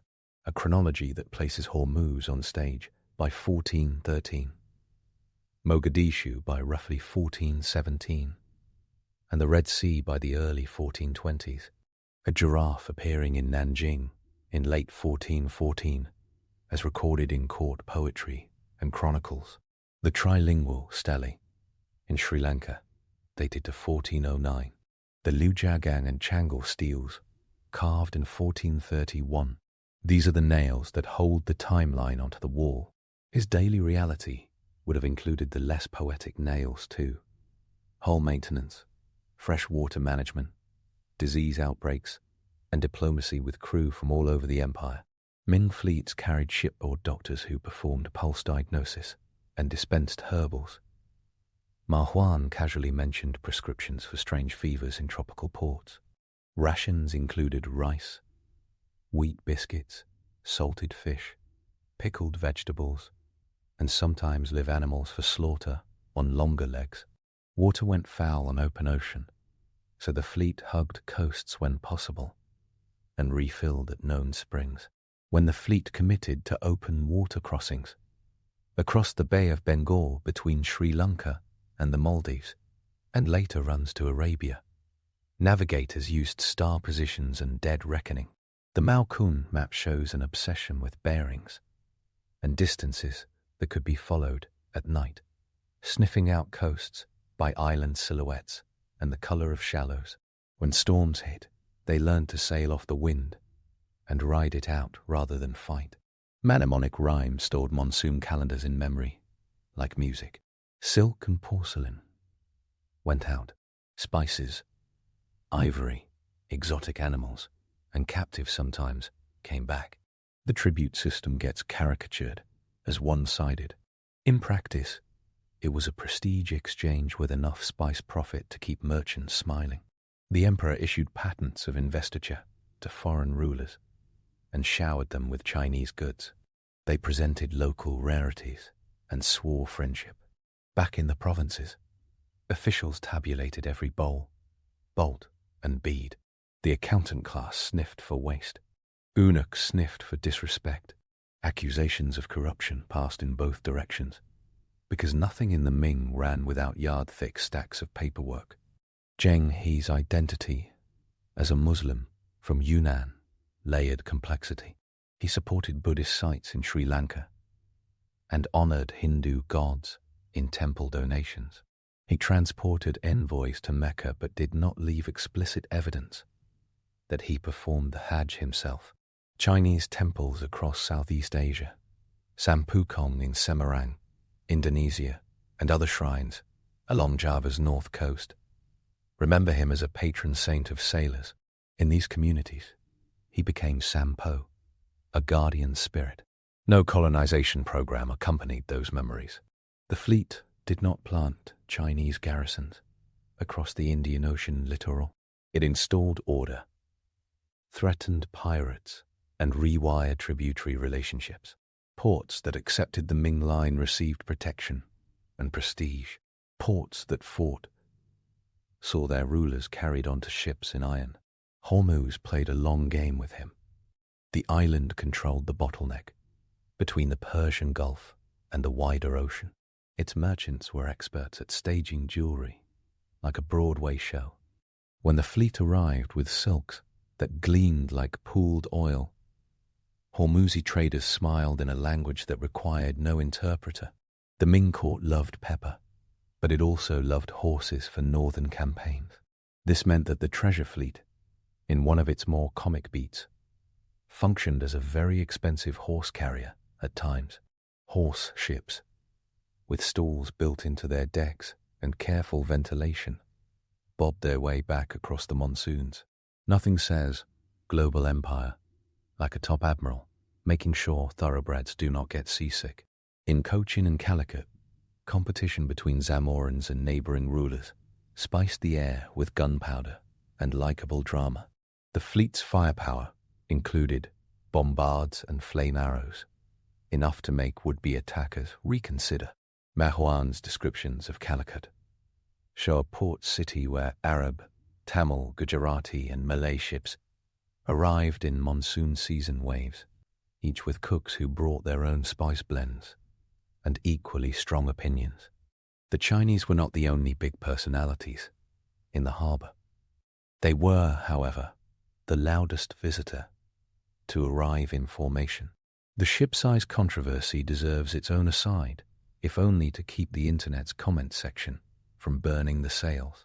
The most cited measurement for a treasure ship is 44 zhang in length and 18 zhang in beam. Figures that appear in Ming texts like the History of the Ming Shi, compiled later, convert those numbers with the common Ming Chi of about 33 centimeters, and the result is a wooden behemoth of roughly 140 meters long. Naval architects point out that wooden hulls above about 70-80 meters long require absurd reinforcement to avoid hogging and sagging. Shipyard records used different units at different times. Archaeology has not produced a verified treasure ship hull. Models in museums often take the largest possibility because big ships photograph better. Conservative reconstructions put the largest flagships in the 60-90 meter range, with the rest of the fleet made up of smaller but still serious vessels. Ma Huan and Fei Xin had zero motivation to play down size. They bragged happily where bragging was warranted. Their silence on monster dimensions suggests something more reasonable than floating stadiums. Even at 70 meters, these ships outclassed most contemporaries, and the important number remains logistical. Hundreds of ships, tens of thousands of men, a kit that could bend a coastline's politics in a week. He did not build colonies, plant flags in strangers' yards, or evangelize with fire and bureaucracy. He courted tribute and obedience, extolled the emperor's virtue, and then sailed home. That difference matters when comparing him to Iberian navigators who sailed 50 years later. Columbus hunted a route to Asian spice markets, got a continent in the way, and then Europe eventually built an empire industry around claims on land. Zheng He worked an existing trade galaxy and tried to fix it with Ming rules, enforcing lanes that changed the behavior of states without permanently occupying them. If the Ming state had chosen colonization, Southeast Asian history would have told a different story. It did not. Internal priorities turned back toward the steppe and the northern frontier. The canals needed dredging, and the ministry memos multiplied. One more debunk for the road. He did not carry Chinese porcelain to Italy and trigger the Renaissance. Blue and white porcelain from Jingdezhen already flowed through Muslim trading networks into the Middle East by the 14th century, with Persian cobalt giving those wares their signature color. Zheng He's fleets increased the traffic, but the design ideas running from Persia to China and back again predated him. Historians enjoy finding long-distance influences, but not everything that looks like a causation arrow deserves that arrow. Some innovations brewed in multiple pots at once. His crew roster included personalities who deserved their own streaming specials. Ma Huan, born around 1380, Muslim, literate in Chinese, and conversant in Arabic and Persian, observed everything from legal customs to the shapes of currency. He wrote in a voice that occasionally sounds like a friend, whispering restaurant recommendations. Fei Xin, born around 1385, wrote more compactly, but with a knack for detail. He reported, for example, the people of certain regions preferred salt over money when buying food. Their books provide observations down to the smell of a market stall. The Malkun map, when laid alongside their texts, reads like a GPS for the 15th century Indian Ocean. Legs measured from island to island, capes marked by cliff silhouettes, reefs given nicknames. Sailors whispered when the water turned the wrong color. He rarely appears alone in the record because he belonged to a system that turned individuals into cogs. Yet the system trusted him with treasure, prestige, and powder. That trust tells its own story. The Ming state employed eunuchs to counterbalance scholar officials, a power dynamic that makes for juicy palace intrigue in every era. Zheng He became the most public face of eunuch power, and therefore the man officials most loved to undercut in essays about fiscal prudence. they were not entirely wrong. The fleet ate money, but the voyagers also bought intelligence, treaties, and bragging rights that likely prevented wars and stabilized tax flows along the coastlines that mattered. Cost-benefit in a pre-modern empire rarely fits comfortably into a ledger. Malacca's story shows his strategic influence better than 1,000 court poems. Parameswara, a local ruler who broke with Majapahit and fought Siam's shadow, positioned Malacca at the strait's narrow waist. Zheng protected that bet. In 1409, 1411, the Ming court recognized Malacca's ruler, later remembered as Sultan Iskandar Shah, granting a patent of investiture and sending a guard against Siamese bullying. This forged a new hub for Muslim and Chinese traders. Over the 15th century, Malacca became the Indian Ocean's most electric emporium. When the Portuguese seized it in 1511, the conquest made headlines, precisely because of the city Zheng had once stabilized. A bouncer's work echoes long after the party changes DJs. He orchestrated set pieces that still sparkle. The 1411 parade in Nanjing, with Veera Alakesvara and other captive rulers, chained and bowing before the emperor in the Hall of Supreme Harmony, remains one of those episodes that says the quiet part out loud. The Ming court talked about virtue convincing faraway lands to offer tribute, and then it displayed men in chains. Diplomacy carried a cudgel with gold leaf. The fleet also did normal trade, like normal merchants. Pepper from Sumatra and the Malabar coast fed a craving in China's northern cities. Sappanwood from Southeast Asia dyed textiles a vivid red. Sulfur and saltpeter crossed decks for both gunpowder and medical uses. Bengal cloth wrapped the world like a trend that never went out of style. The movement of cobalt from Persia to China for blue and white porcelain carved a place in art history. These trade flows existed before Zheng. He supercharged them and wired them to imperial pomp. What happened after 1433 looks like a curtain falling. The Xuande emperor died in 1435, and the pendulum swung away from maritime exhibition. The Tumu crisis in 1449, when the Zhengtong emperor was captured by the Oirat leader Essen, reminded the Ming court that disaster lurked on the steppe. Money and men tilted north. Maritime bans hardened. Smuggling replaced formal tribute. In 1477, a suggestion surfaced to rebuild the fleet and relaunch great expeditions. The court shelved it. Records burned, charts went missing, shipyards became quiet. A few maps and stones survived to taunt later generations with their fragments. Memory did not end. In Java, Semarang's Sampukong temple keeps incense curling in front of a statue of Zheng. In Malacca, his name slips into folklore about a Chinese admiral who blessed sailors and punished pirates. In Sri Lanka, the Gala stele lives in a museum case, silently advertising a day in 1409 when a Chinese admiral inscribed donations in 3 languages to 3 faiths. In Nanjing, tourists climb to his tomb and take in the view, thinking about a man who probably sleeps in the Indian Ocean instead. History keeps the cenotaphs it needs. Accounts recorded the texture of East African encounters with the guileless enthusiasm of travelers tasting new fruit.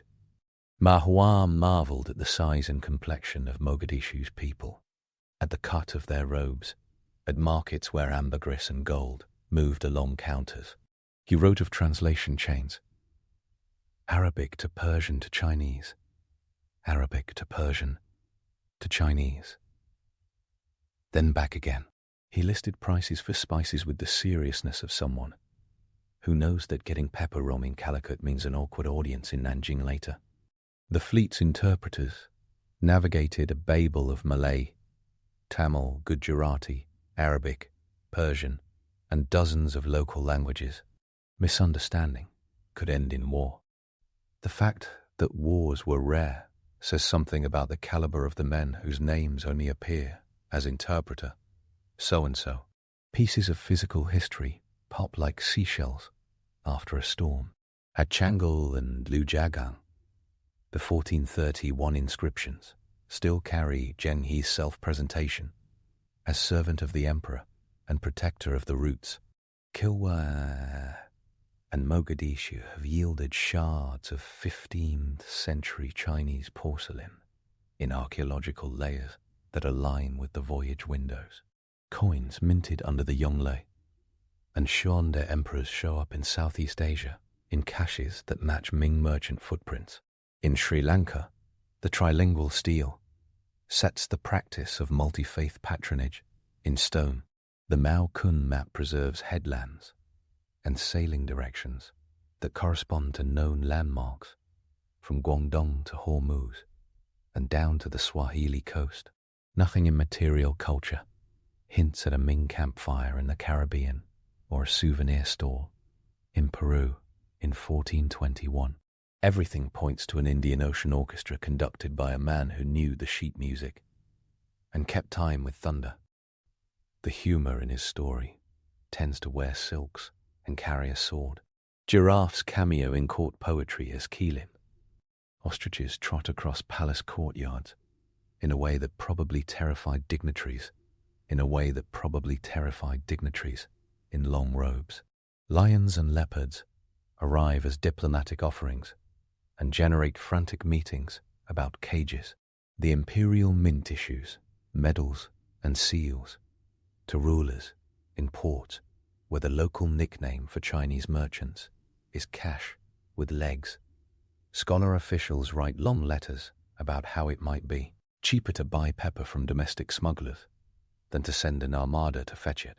Eunuchs roll their eyes and sail anyway. Somewhere in this, Zheng He manages a navy, a consulate, a zoo, and a freight company.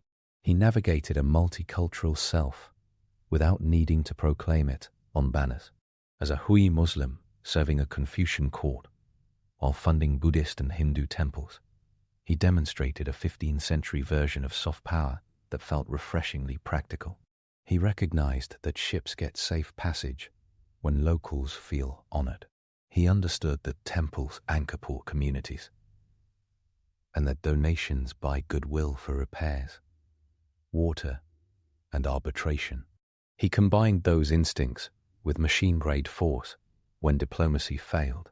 His death left a vacuum that no one filled, not because no one wanted the glory, but because the imperial center shifted its gaze.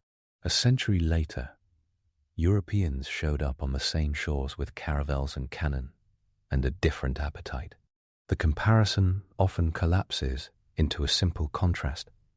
Chinese expeditions did not colonize, Europeans did. The longer view shows something else too.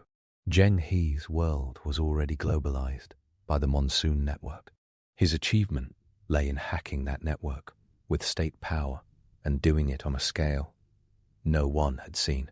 The fact that he could move tens of thousands of people across the Indian Ocean, routinely, for nearly 30 years, without a cascade of disasters says as much about institutional competence as it does about courage. Every modern retelling runs an obligatory yardstick against Columbus, because cable news history loves a head-to-head. The yardstick misses a better measure. Zheng He set records in logistics, diplomacy, and maritime engineering at the moment when Ming China had the means and will to show off. The Ming then chose not to keep showing off. That choice pivoted on internal frontier pressures and a political preference for defense over display.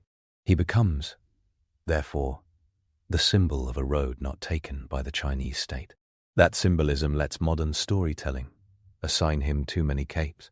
He did not possess unity of everything powers. He did not sail to America. He did not invent giant wooden ships that could spin on a dime. He did not create the global spice market out of nothing.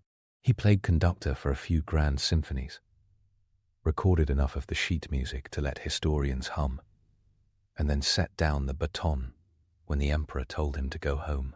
A small detail brings the whole arc into focus.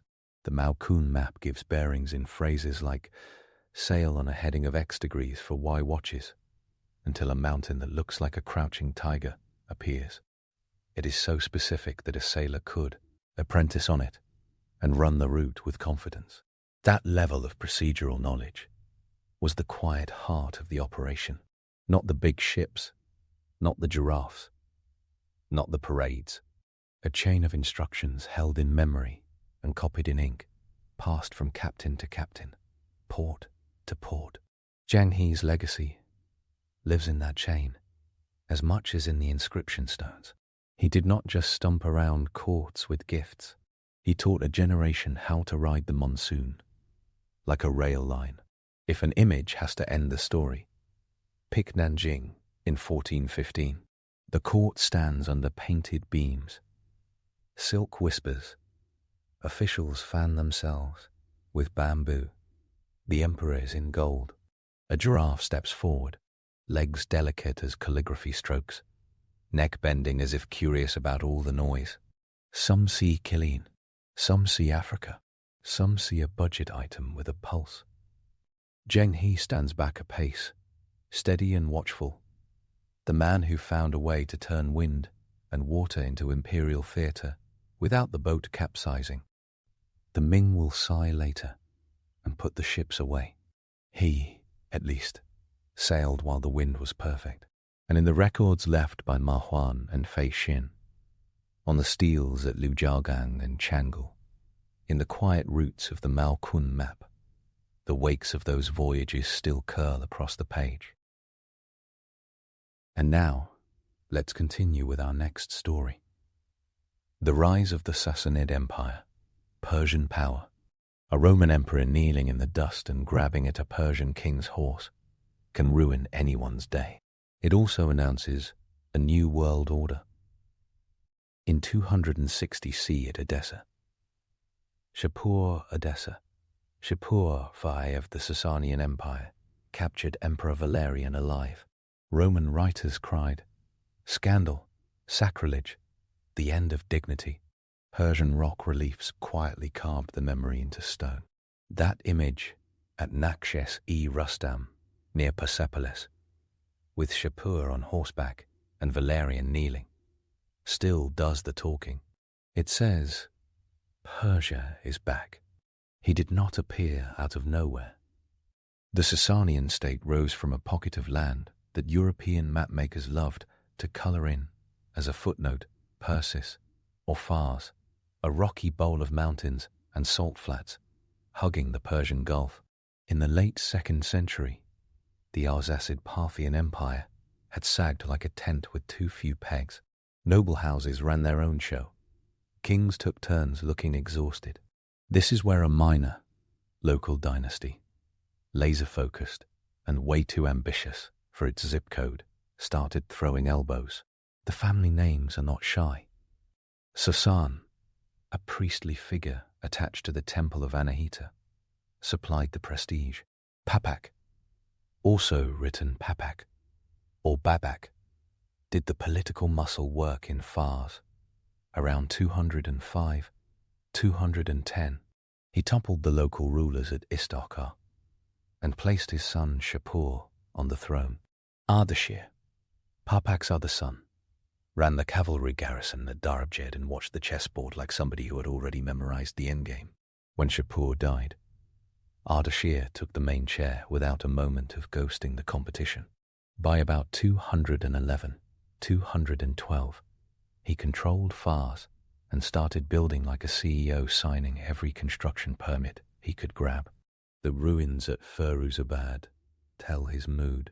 The fortified Kulay Doctor, literally Maiden's Castle, climbs the hill with stacked walls and a vaulted palace interior that looks like architecture hit the gym. Down in the plain, a perfect circular city appeared, Ardashir Quara, or Gur, about 1.9 to 2.0 kilometers across. cut by 20 radial streets and protective ramparts. The center held a monumental tower, a kind of urban exclamation point. Archaeologists can still count the geometry. The city reads like a press release in brick. Order, centrality, a ruler with a compass and a vision. He gathered allies, crushed rivals in Fars and Kerman, and took the aggressive step every rising house in Iran had dreamed about since Alexander rolled through. He sent a letter to the Parthian king. The surviving echo is later and polished, but the gist shines through. Ardashir claimed the right to rule as heir of the ancient Achaemenids. That claim hit Parthian dignity like a thrown spear. By 224 C, the street fight graduated to a battlefield near Hormozgan, probably in Khuzastan's grassy flats. On one side, Artabanus, Ithi, last of the Arsacid Parthian kings, with noble clans and seasoned horse archers. On the other, Ardashir with heavily armoured cataphracts, mail shirts down to the ankles, men and horses clanking like iron furnaces. A surviving tradition credits Ardashir with long lances and bold manoeuvring. He closed the distance and turned a mobile arrow, war into a heavy cavalry collision. Artabanus fell, and so did Parthian control of Iran. Ardashir rode from Fars to Ctesiphon, the Mesopotamian capital complex on the Tigris, in a victory march that reframed the map.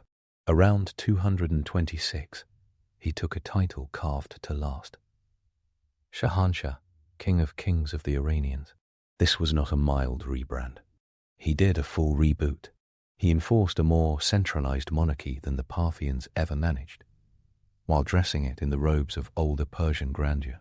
In inscriptions at Naqsh-e-Rustam, he is shown receiving the ring of kingship from Ahura Mazda. And yes, the message is louder than the art looks in photos. Under him, and even more under his son, a state religion hardened around Zoroastrianism, with a hierarchy of fire temples, priests, and canon law, a bureaucracy of scribes and tax officials. The Dabiran grew like vines in the center. Provinces were carved into manageable districts, and loyal families who owed everything to the monarch replaced some independent Parthian houses. Coinage carried the vibe across the empire. Sasanian silver drams, typically 3.7 to 4.2 grams, showed the king's bust in profile with a distinct crown design on one side, and a Zoroastrian fire altar flanked by two attendants on the other.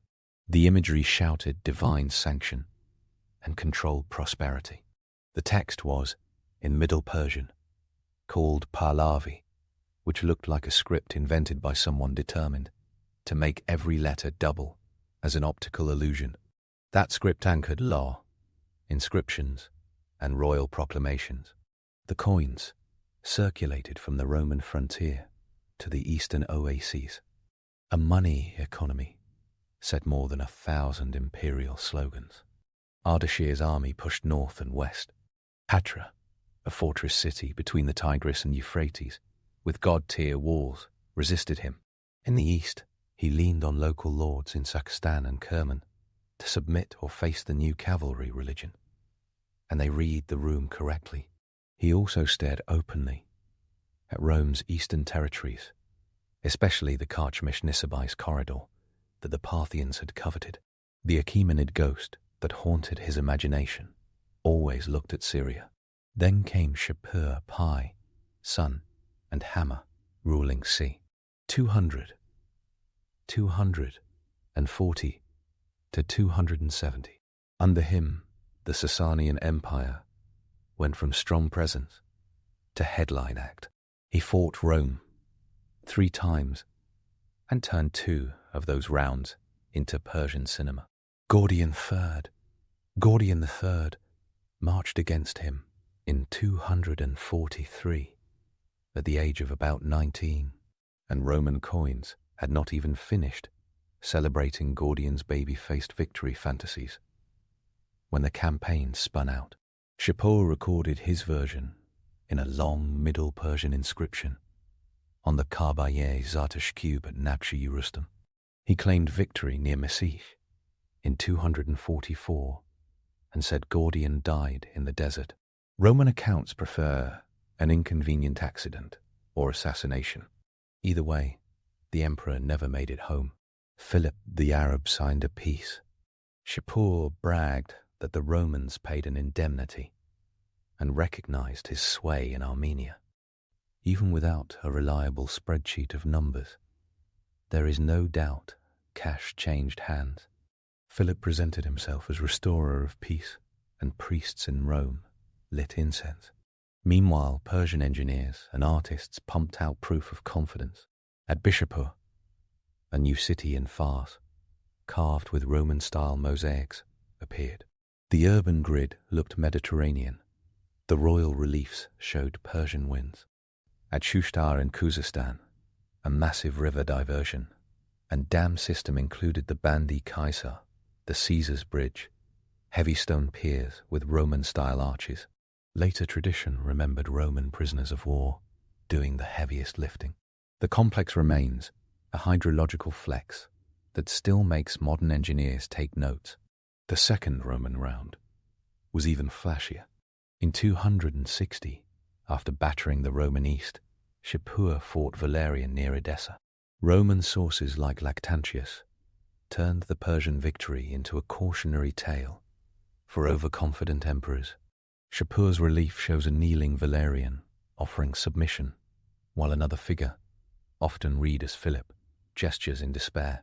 The famous footstool story, where Shapur used Valerian's back to mount a horse, surfaces in Roman moralizing and later Persian law, and scholars roll their eyes at the theatrics.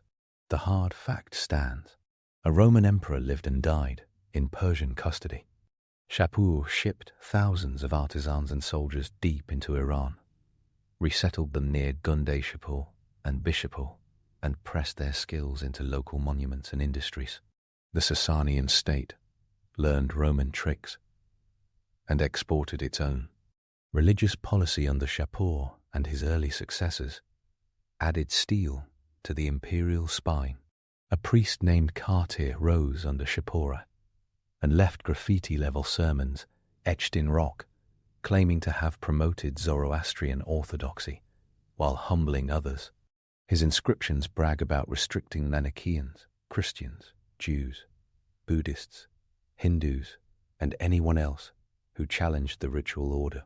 That list has the sweeping confidence of a press secretary.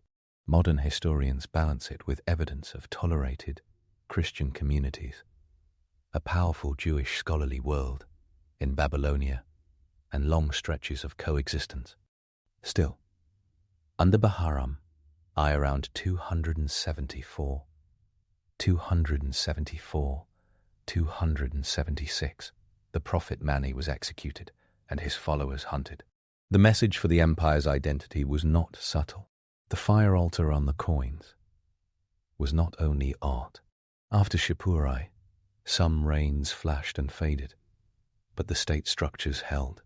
Narset's Paikuli inscription from c. 294 reads like a notarized record of elite politics, with big names swearing loyal oaths and the king recording exactly who stood up and who wandered away. That stone text shows a political class talking in Pahlavi legalisé, handing the king his legitimacy like a signed contract. That mattered, because on the other side of the Euphrates, Roman emperors like Diocletian and Galerius sharpened their swords. In 298, after Galerius beat Narse near Satala, the Treaty of Nisibis forced the Sassanians to cede 5 satrapies east of the Tigris, hand over strategic mountain passes, and swallow the humiliation of losing Nisibis as a commercial hub. Rome danced. The Sassanians took notes and started loading for the long fight. Then came a reign for the age of long memory. Shapur to D. the great 309, 379. The crowd pleaser detail lands immediately. He was crowned before birth. Legend says, with a crown placed on the pregnant queen's belly so the dynasty would not fracture. The legend speaks to a fact. He ruled for about 70 years, the longest of any Persian monarch. He fought Rome repeatedly, built fortifications along the Arabian frontier, and faced the nomadic powers beyond the Oxus.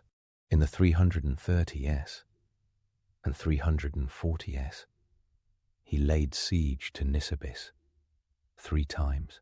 The city held, thanks to Roman engineering and Syriac hagiography. At Amida, modern Diyarbakir, in 359, he bled his army in a 73-day struggle that Ammianus Marcellinus, who was there, described with a veteran's grim eye. The city fell, and the Emperor Julian later invaded Persia in an almost cinematic revenge, run in 363, crossing the Tigris and burning Persian fields while rushing for Ctesiphon. The dash looked like a thriller until it turned into a cautionary tale.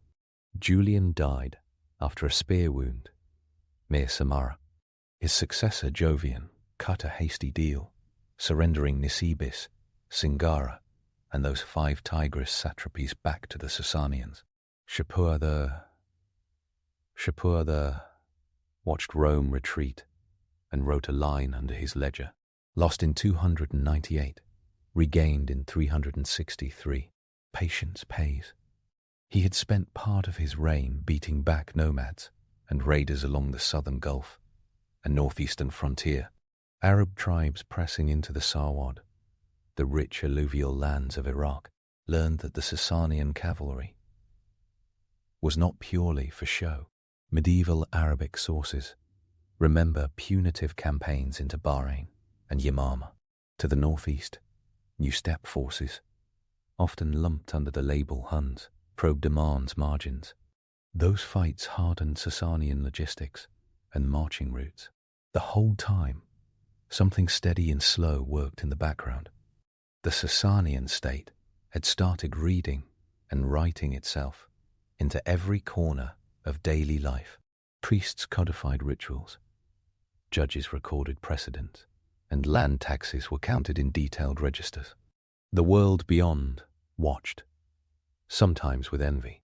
The Babylonian Talmud, that giant of Jewish literature compiled roughly between the 3rd and 6th centuries, is a Sasanian-era product. Its pages pulse with Zoroastrian terminology, Persian loanwords, and court anecdotes. The Church of the East seated its patriarch at Seleucia Ctesiphon in 410 with royal permission.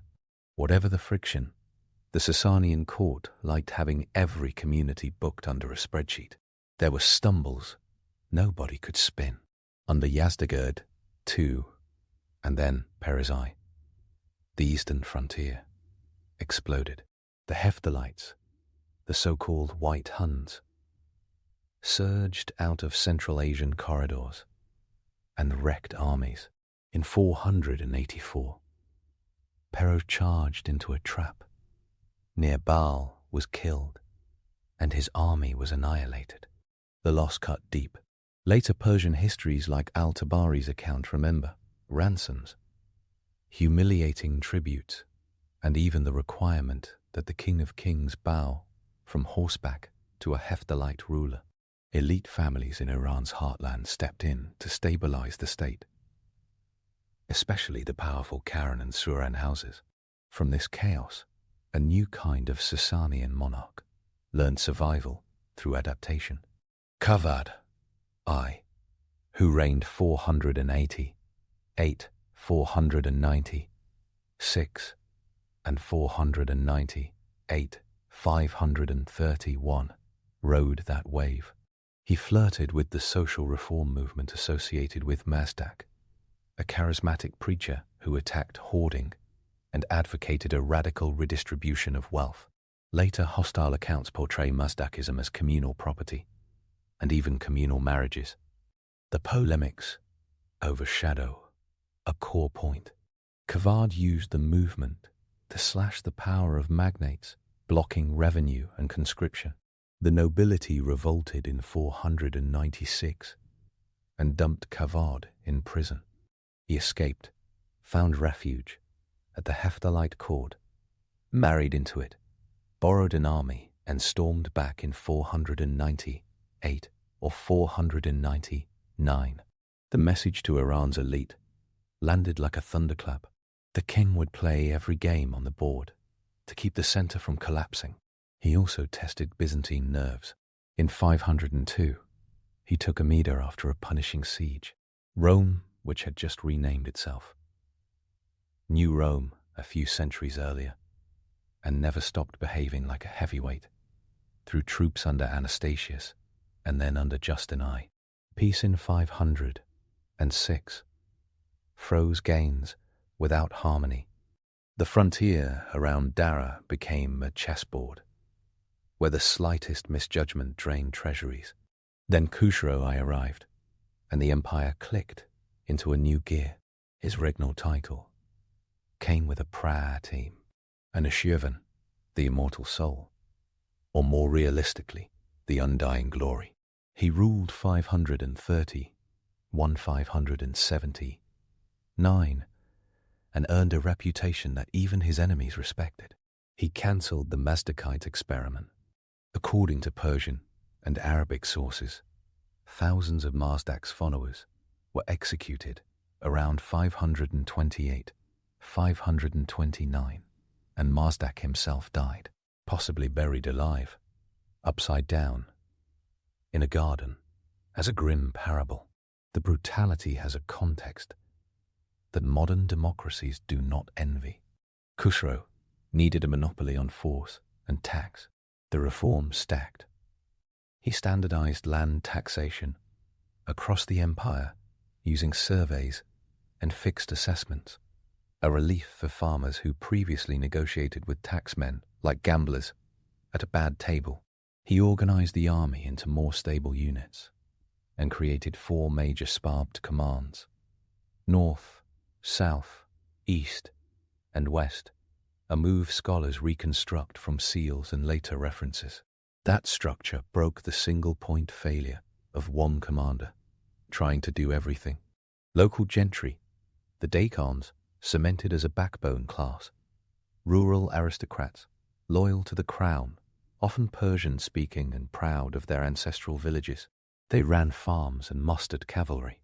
The empire stopped improvising fire brigades and started running a professional first responder network. He also turned Iran into a clearinghouse of knowledge.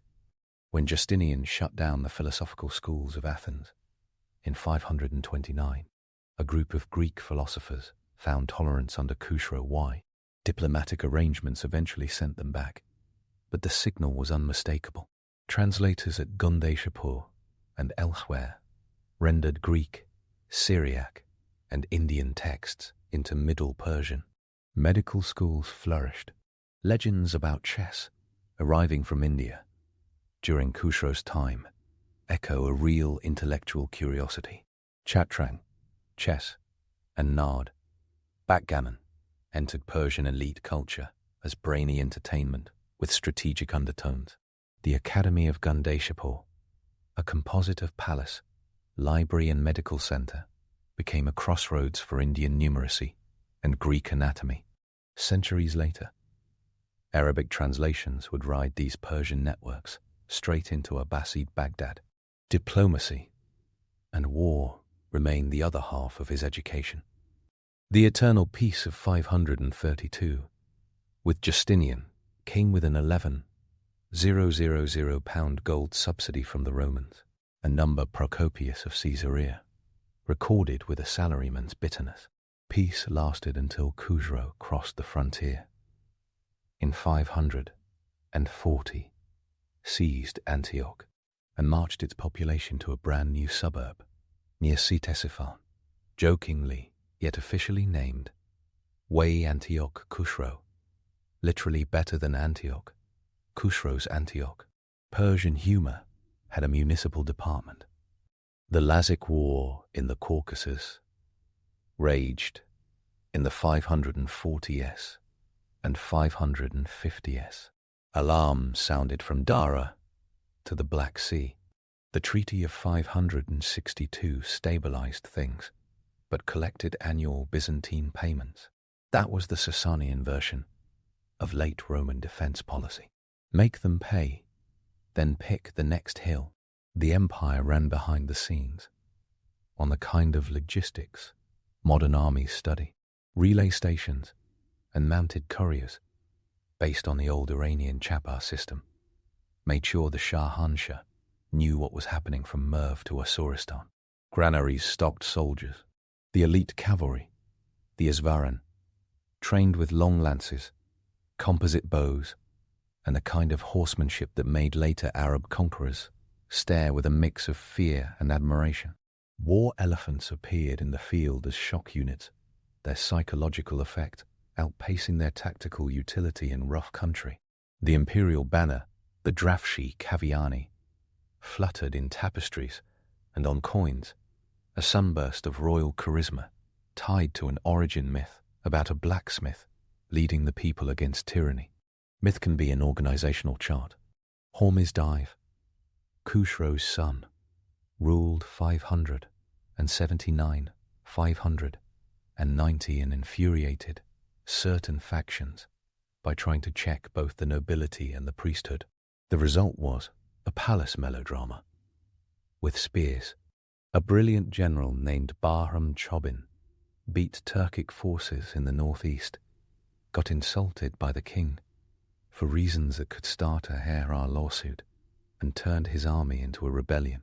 Khusro II, Hormizd's son, fled west, begged the Byzantine Emperor Maurice for help, and returned in 591 with Byzantine support. Bahram was defeated and fled to the Turks. Khusro II paid back Maurice with land and thanks, and then, characteristically, forgot to relax.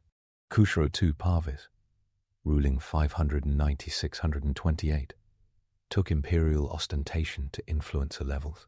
His court displayed jewelry that looked like a ministry of finance, glued to a runway show.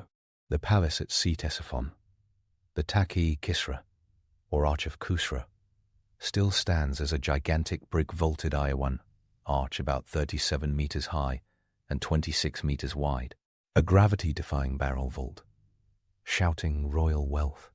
He executed rivals like he was pruning a hedge, and he let religion swirl into politics. His queen Shirin, remembered as Christian in later sources, and courtiers with church ties made ecclesiastical alliances and rivalries part of court etiquette. Then fate delivered him the opportunity no Sasanian could refuse. In 602, the Byzantine Emperor Maurice was murdered by the usurper Phocas. Khusro declared vengeance for his old patron and rolled into Roman territory with something that looked at first like righteous fury and then began to look like a program. By 611, Persian armies had stormed through Mesopotamia. By 614, they took Damascus and Jerusalem. Sources recorded the capture of the True Cross. In 600 and 619, they conquered Egypt after taking Pelusium and Alexandria. Coins minted in Alexandria under Sasanian authority prove that the Persian administrative machine could adapt fast. By the early 620s, Persian soldiers stood across the straits from Constantinople at Chalcedon. The Roman Empire, in its eastern form, nearly blinked off. Heraclius, the Byzantine emperor, refused to audition for a tragic hero. From 602 onward, he went mobile, took the fight into the Armenian and Persian marches, and found allies in the western Turkic Khaganate. In 627, he crossed the Great Zab and beat a Persian army at Nineveh, then threatened Ctesiphon. Khusro's aura cracked. The nobility turned on him. In 628, his son Shero, Kavad the Sikh, overthrew him. Within days, Khusro was dead, in a palace imprisonment that doubled as a family bloodletting. The true cross went back to Jerusalem. The empire that had stretched to the Nile collapsed into a cluster of short reigns.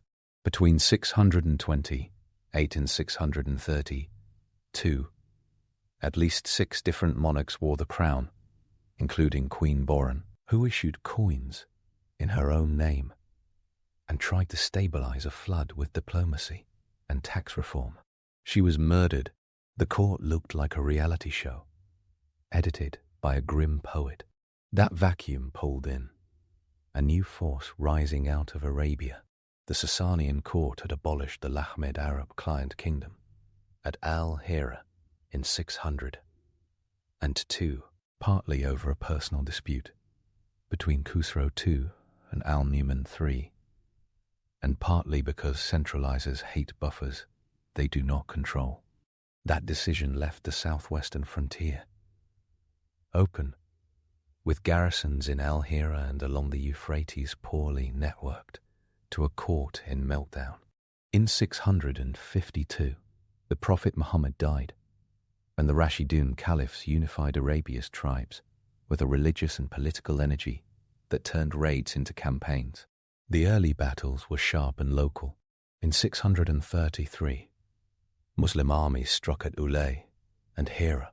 In 636, at Al-Qadisiyah, near the Euphrates canals, the Sasanian field army under Rostam Farrokhzad fought a multi-day battle in dust storms and confusion. Later Arabic accounts dramatize heroic episodes and elephant charges. What matters is the result. The Persian army fractured. Rostam died. In 600, and Sisyphon, Madain, fell. The imperial treasury and the legendary Drashri and the legendary Drafshi Kaviani banner were captured. In 600 and 642, at Nahavand, the so-called victory of victories, the remaining Persian forces tried a last full-scale stand and lost. The empire survived on paper for a few years, and in hearts for centuries, but the political organism had taken mortal wounds. Yazdegerd, Wonder. Yazdegerd, III, crowned as a child in 632, ran east with loyalists, tax officials, and whatever was left of the royal charisma.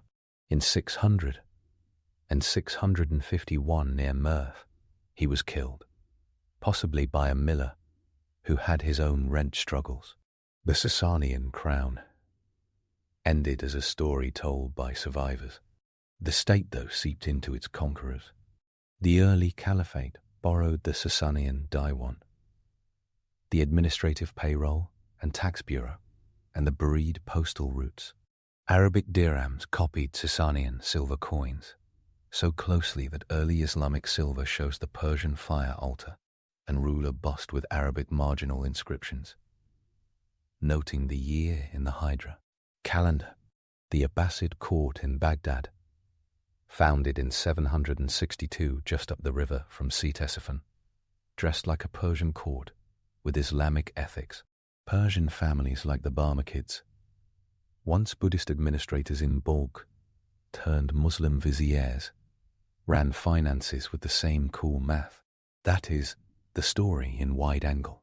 The rise looks like an avalanche, starting from one mountain valley, collecting rock, ash, and broken tree trunks, and pouring across the plateau until it hits sea.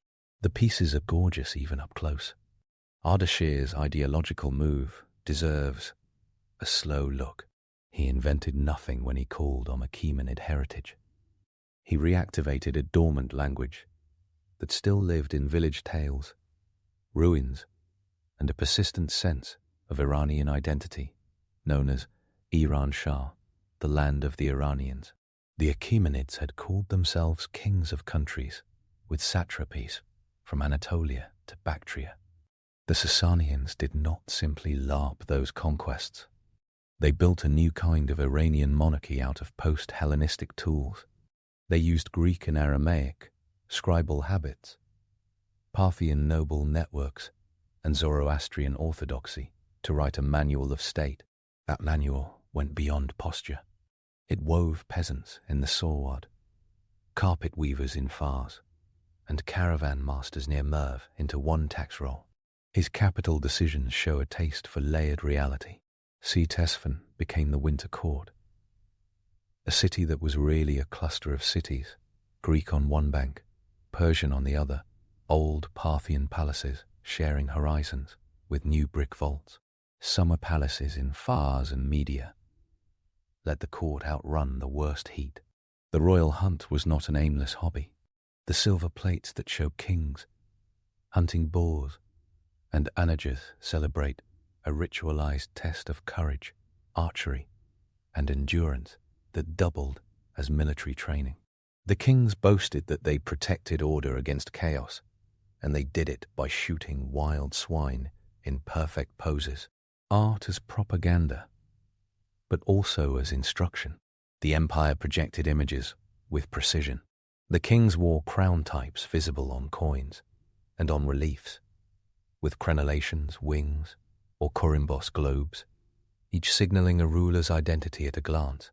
Hosroi's coins introduced stars and crescents flanking the fire altar, either astronomical symbols or dynastic emblems. Mint signatures in Pahlavi pointed to cities from Istakar to Mar. Hoards found in Central Asia tell archaeologists how far Sasanian coins travelled. Silver bowls with hammered repoussé scenes of royal hunts or investitures show up in princely graves as far west as the Caucasus. A Sassanian bowl in a Merovingian burial is less random than it looks. Prestige art kept moving long after armies stopped. Administration burrowed into society. The Matagan-i Hazar Datistan, the Book of 1,000 Judgments, a late Sasanian law compilation preserved in Middle Persian literature, shows case law on inheritance, marriage, debt, and property.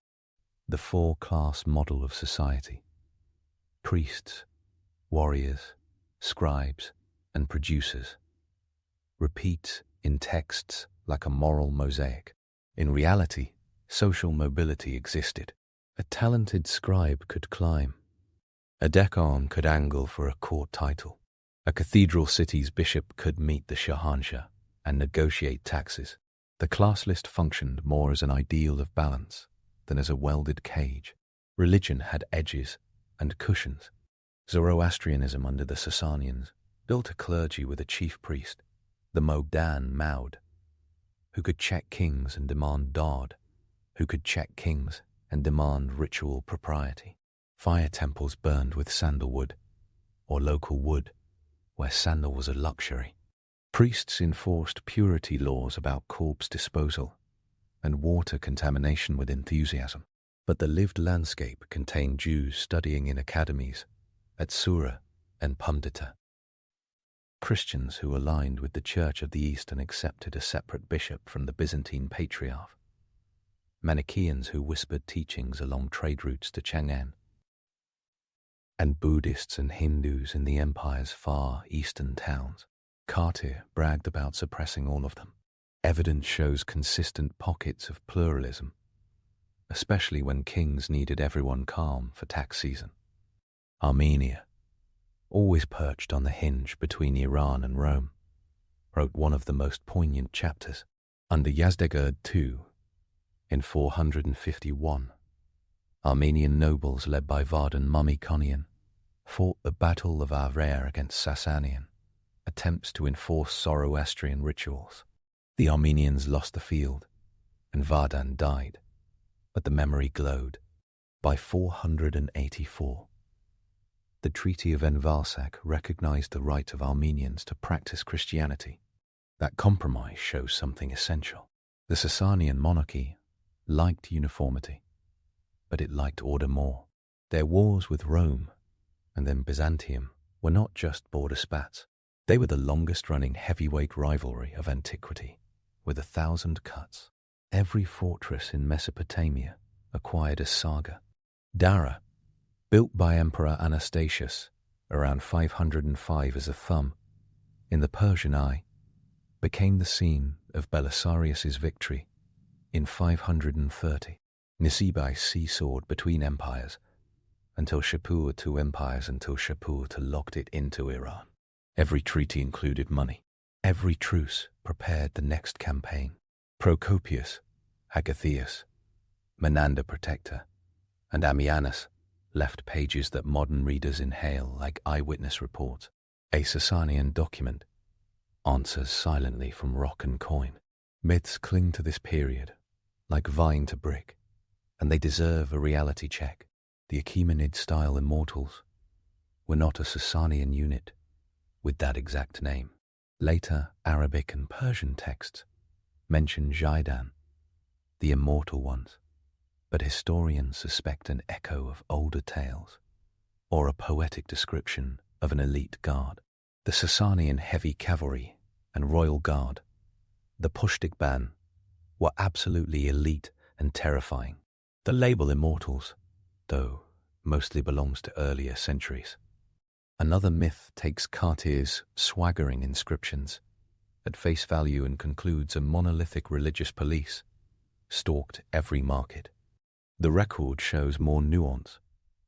Momentary persecution flared, then faded under kings like Yazdegerd I, called the sinner by Zoroastrian chroniclers for his tolerance, and the beneficent by Christians, happy to elect their bishops in 410. Trade financed the pageantry, not pure tax predation. The Persian Gulf hummed with ships moving Indian spices and Chinese silks. Ports like Rev Ardashir, near modern Bushehr, thrived. Sasanian glassware sparkled in Southeast Asian finds. Chinese annals mention Persian envoys, labeling them bossy. The Silk Road carried more than silk. Ideas crossed, including the figure zero concept from India that traveled west in mathematical texts, eventually filtering through Arabic Persia into Europe centuries later. In a palace near Ctesiphon, court poets turned Pahlavi prose into royal nostalgia that the later Persian epic, the Shahnameh of Ferdowsi, would elevate around the year 1000. That poem, built on Sasanian-era Quadénamic, or Book of Lords, made the empire's rise and falls into moral lessons and unforgettable verse. Agriculture paid the rent. Qanats, underground channels that tap aquifers and carry water to fields, stretched for kilometers under Iranian hillsides. In Khuzestan, the Shustar network turned rivers into an irrigation machine. The empire taxed yields of wheat, barley, dates, wine grapes, and cotton. Flocks of sheep fed textile workshops. Leather goods, carpets, and metalwork traveled with caravan bells across winter deserts and steppe. Salt caravans cut white lines on brown earth. A Roman chronicler could loathe Persian power and still write this sentence with surprise. The Sasanians took Roman soldiers and used them to build bridges that outlived their captors. The details matter and land like cool drops of water on a hot stone. The relief at Naqsh Rostam, where Ardashir receives a diadem from Ahura Mazda, includes, under the horse's hooves, an enemy figure thought to represent the defeated Artabanus IV and a fallen Ahriman. That dual symbolism fuses theology and politics like a welded joint. Shapur Ayer's Kaaba, Yer Zartoshyist inscription lists more than 20 provinces and peoples under his rule, naming Rome as Romaic, Arabs as Tazis, and Armenians as Armen. That list builds an imperial memory in stone, province by province. The Taki Boston rock-cut grotto near Kernanshire holds a multi-stage investiture relief, with Khosrow II standing stiff on a platform, flanked by Ahura Mazda and the goddess Anahita below him. On another panel, a king with a boar hunting scene shoots from a galloping horse. The artist froze the moment when the quarry is doomed. The legal texts preserve fines for pollution, of fire and water, throwing a corpse into a stream could trigger not only priestly outrage, but a financial penalty. The god of every river, Tishtraya, looking on from starry heavens, had bureaucratic advocates.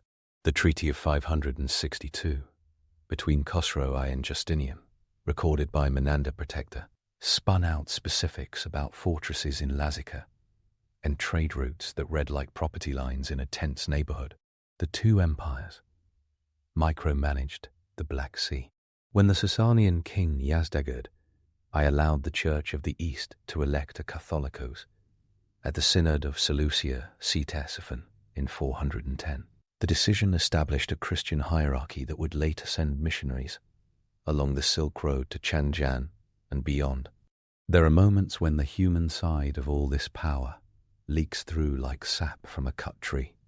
Bahram, Vigor, ruling 420-438, loved hunting onagers.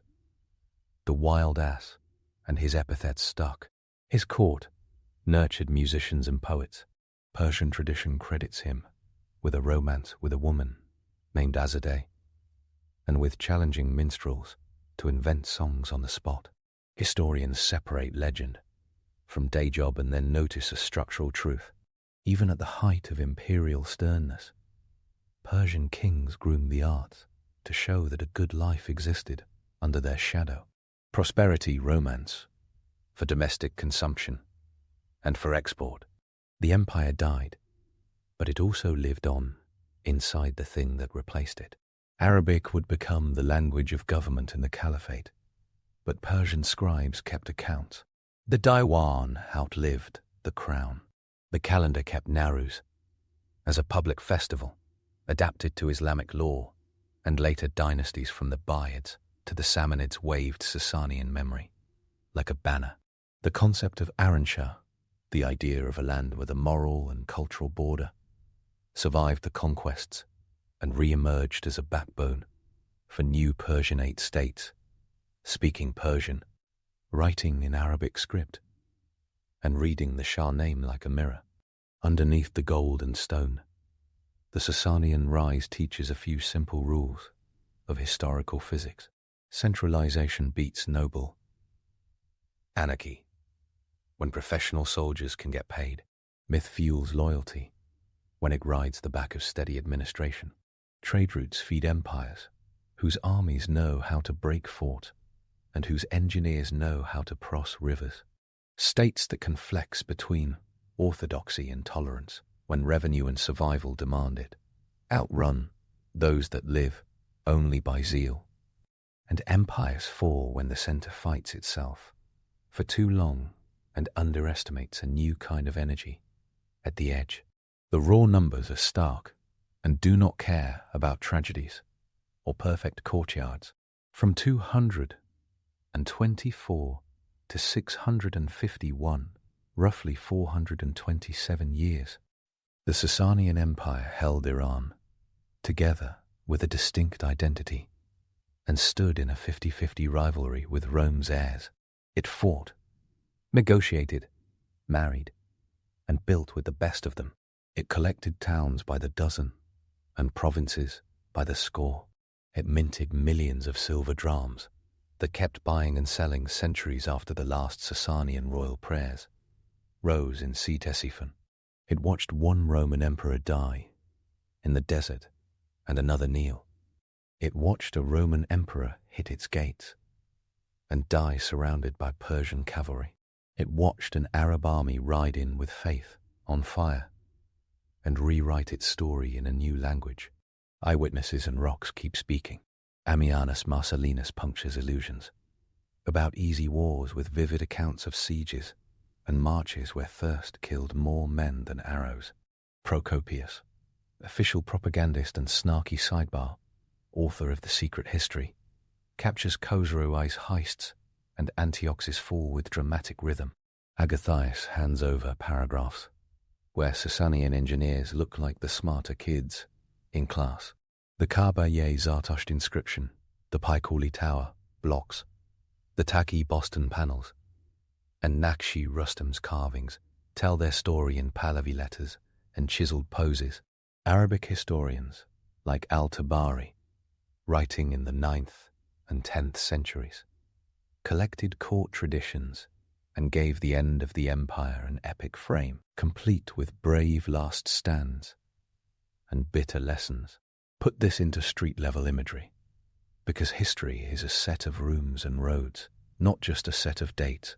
In 224, a dust-blackened cavalryman in lamella armor leaned on his spear and watched Artabanus's standard fall.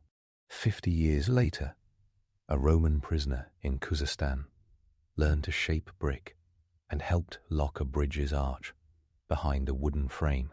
2 centuries after that, a farmer near Ctesiphon looked up at an arch taller than anything his grandfather could dream and paused to wonder what kind of men ordered bricks to do that. In 614, someone in Jerusalem saw Sasanian banners flick green and white in a dawn wind and tasted metal in their mouth because bigger things were moving. In 637, a child in CT7 peered from a doorway as unfamiliar soldiers hurried past with curious round shields and short swords. In 651, a miller near Merv counted coins and chose a side in the easiest currency he knew: survival. The rise of the Sasanian Empire took bravery, calculation, and a hard sense that power loves rituals but drinks logistics. Ardashir did not only win a civil war, he reimagined kingship with a theatre and a backbone. Shapur did not only humiliate Rome, he built institutions with captive hands and fed revenues with captured traffic. Shapur did not just siege cities, he moved borders in lines that stuck for half a century. Kavadai and Khosrow did not just juggle tax tables, they invented a machine that would keep turning under foreign flags. Khosrow too did not just chase glory, he tested the empire until it cracked, proving that a giant can overreach even when his enemies look tired. The humor in all of this hides in the gap between intentions and outcomes. The kings staged investitures where divine figures hand them rings. The priests wrote purity laws where dogs get better treatment than historians get when they question legends. Bureaucrats drew up tax lists with neat columns while noble families cheered coups at midnight. Roman emperors addressed senates about order while writing emergency letters to Persian kings. Everyone pretended permanence and learned whiplash. It is the kind of irony that history loves. Walk any museum with ancient art, and this empire still taps on the glass. A silver plate with a king spearing a stag carries the same graceful violence as a modern sports photo. A coin with Pahlavi letters around the profile whispers that money used to be art you could spend. A broken stucco from Ctesiphon, floral and curling, looks like a Baroque daydream that Latin textbooks forgot to mention. The relief of Shapur and Valerian and Nakshashi Rustam draws crowds who step back in the sun's glare and lock eyes with riders carved 1700 years ago. The figures are calm and sure. They do not shout. They do not need to. The best part about this story is how it handles time. The Sasanian rise is not a single spasm of victory. It is a 3-generation build that stabilizes, reforms, and achieves before trying for too much and then losing to something new. Ardashir, Shapur, Shapur, Khosrow, Khosrow, Those are 6 pillars. Between them sit dozens of smaller arches. Kings with quick reigns, nobles who cut deals, priests who handed out blessings and excommunications with equal energy, clients like the Lakhmids in Al-Hira who turned Bedouin cavalry into border guards, clients like the Ghassanids on the Roman side who did the same, and enemies like the Hephthalites and later the Western Turks, who reminded Iran that the northeast is a door that keeps opening. It is worth lingering on one architectural metaphor that keeps surfacing. The Arch of Ctesiphon survived floods, conquest, and gunfire. The palace around it fell. The city crumbled. The empire that built it vanished. Yet that barrel vault still stands. Freestanding brick, a thin skin held in perfect tension, a triumph of compression and balance. That image fits the Sasanian state. It held an impossible curve for centuries. It needed every brick and every mortar line. When the pattern broke, pieces fell. The arch, for now, is still there, a half-ruin, telling a full story. There is also a quieter legacy that laughs at conquerors. Languages around the Middle East still use words that carry Sasanian fingerprints. The term Diwan, the register, and later the government office, lives in Arabic, Persian, Turkish, and beyond. A postal rider in an Abbasid story rides a road that once had a Sasanian inspector counting horses. A Nowruz table in modern Iran sets candles and apples to greet spring in a ritual that a Sasanian noble could recognize across oceans of time. In a town near Kazarun, the outline of Bishapur sits under the soil like a sleeping city. In a village near Firuzabad, someone glances up at the Kuala Doktar on the ridge and imagines a line of riders skirting the edge of the salt lake at dusk. This is how a rise feels when it runs at full length.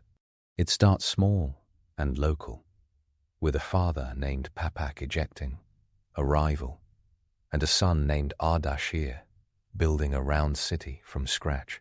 It accelerates into a new imperial ideology, chisels it into cliffs, and pays for it with taxes calculated by men with reed pens. It throws a Roman emperor on his knees and builds a dam with the captives. It outlasts defeat in the east and teaches a brilliant son to use opponents as ladders. It reforms, taxes like a technocrat, and invades Antioch like a warlord. It peaks, overreaches, bleeds, and dies, and then flows on in someone else's scripts and calendars, smiles and songs. A few named anchors fix the memory in place. Around 224, Ardashir I beats Artabanus Ivy at Hormozdgan. Parthian rule ends. Sasanian rule starts. 200 and 226. Ardashir crowned at Ctesiphon as Shahanshah. Fire altar enters coin, backdrops. 240, 270. Shapur IV fights Rome, captures Valerian in 260, builds Bishapur, expands irrigation at Shushtar. 298. Narseh loses to Galerius, signs humiliating treaty at Nisibis. Persia rebuilds pride. 309. 379. Shapur Shur reigns long, takes Amida in 359, forces Jovian's cession in 363. Borders shift. 451 and 451. Battle of Avarai and Treaty of Envaz. Battle of Avarai and Treaty of Envasak frame Armenian faith under Persian rule. 500 and 506. Kavad I captures Amida, signs peace. Lessons in siegecraft pile up. 531. 570 Yaim Khusroi's reforms. The eternal peace of 532. The capture of Antioch in 500 and 540. And the Lazic War. 590 to 500.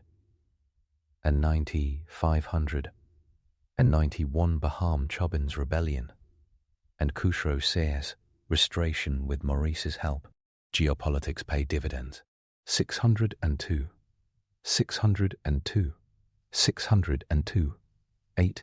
Khusro sees conquests across Syria, Palestine, and Egypt. The siege of Constantinople's shadow in 626. Heraclius's counterstrikes and the collapse. Peace in 628. Restores everything and robs the conquests of meaning. 630, 640. 2. Kadasiri and Nahavand break the field armies. 637. Drops Ctesiphon. 651. Ends the dynasty with Yazdegerd III's death. Scholars who mapped this journey did not trust every royal boast or monkish lament without testing them against fruit pits, coin hoards, and postal routes. The last century of archaeology has put meat on old bones. The round plan of Gur measures out with a GPS. The precision ancient texts admired. The Shustar waterworks still funnels water around an island like a civic brain. The coins line up chronologies. A bust changes slightly. A mural crown shifts its crenellations. A mint mark flips, and the timeline tightens. Middle Persian inscriptions that once mocked readers with letter forms and ligatures now speak clearly thanks to the slow heroism of epigraphers. The empire is not a rumor. It has coordinates and an inventory. The punchline of this whole saga is simple enough to live in one sentence and strong enough to carry centuries. The rise of the Sasanian Empire turned a regional revolt in Fars into a superpower that outlasted dynasties in Rome, faced nomads and emperors with equal confidence, defined Iranian kingship for a millennium, and left behind an administrative and cultural circuitry that ran long after the crown fell. That is how a rise works when the builders understand attention, coercion, roads, and time. The myths still sparkle for a reason. The kings looked like heroes in silver relief because the artists understood aspiration better than propaganda ministers on any continent. A banner like the Drafgaski Kaviani glowed in memory because symbols can be more agile than infantry. The story of Valerian kneeling stuck because it captured the nightmare that haunted Rome and the daydream that fueled Persian pride. The stories about Khusro and Shirin move readers because politics needs romance to show it as a human face. The tale of Bahram Chobin felt dangerous because an elite general with a wounded ego is one of the oldest forces in politics. Stand in front of the arch at Ctesiphon and breathe the dust. The Tigris is not far. The brick curve still scoops the sky like a stone palm. Once, a king of kings walked under that vault. Rings glitter sharp in the half-light, while envoys from Rome, India, and the Turks watched. Priests tended a flame in a suburban temple and recited prayers in a Vestan, while a tax officer counted barley receipts in Pahlavian and Armenian noble fort. About a pledge he planned to break. 1,000 lives threaded under that arch. Then another army came, and another script, and another set of laws. The arch stayed. So did the memory of the rise. There is one last image that ties the threads together. A silver coin, about 4 grams of fine metal, struck in 240-something C, spreads a level face on one side, a clean profile, wearing a mural crown with steps. Around the edge in Pahlavi letters, a legend proclaims the king, a worshipper of Mazda, a king of kings. Flip it. A fire altar rises, flanked by 2 attendants, like 2 still flames in human form. On later coins, tiny stars and crescents hang to the side. That coin paid a soldier, bought grain, gave alms, crossed frontiers, and then dropped into the ground to sleep 1,000 years. When someone finds it, the metal is still bright. The rise never exactly ended. It just changed owners and languages and kept the fire burning.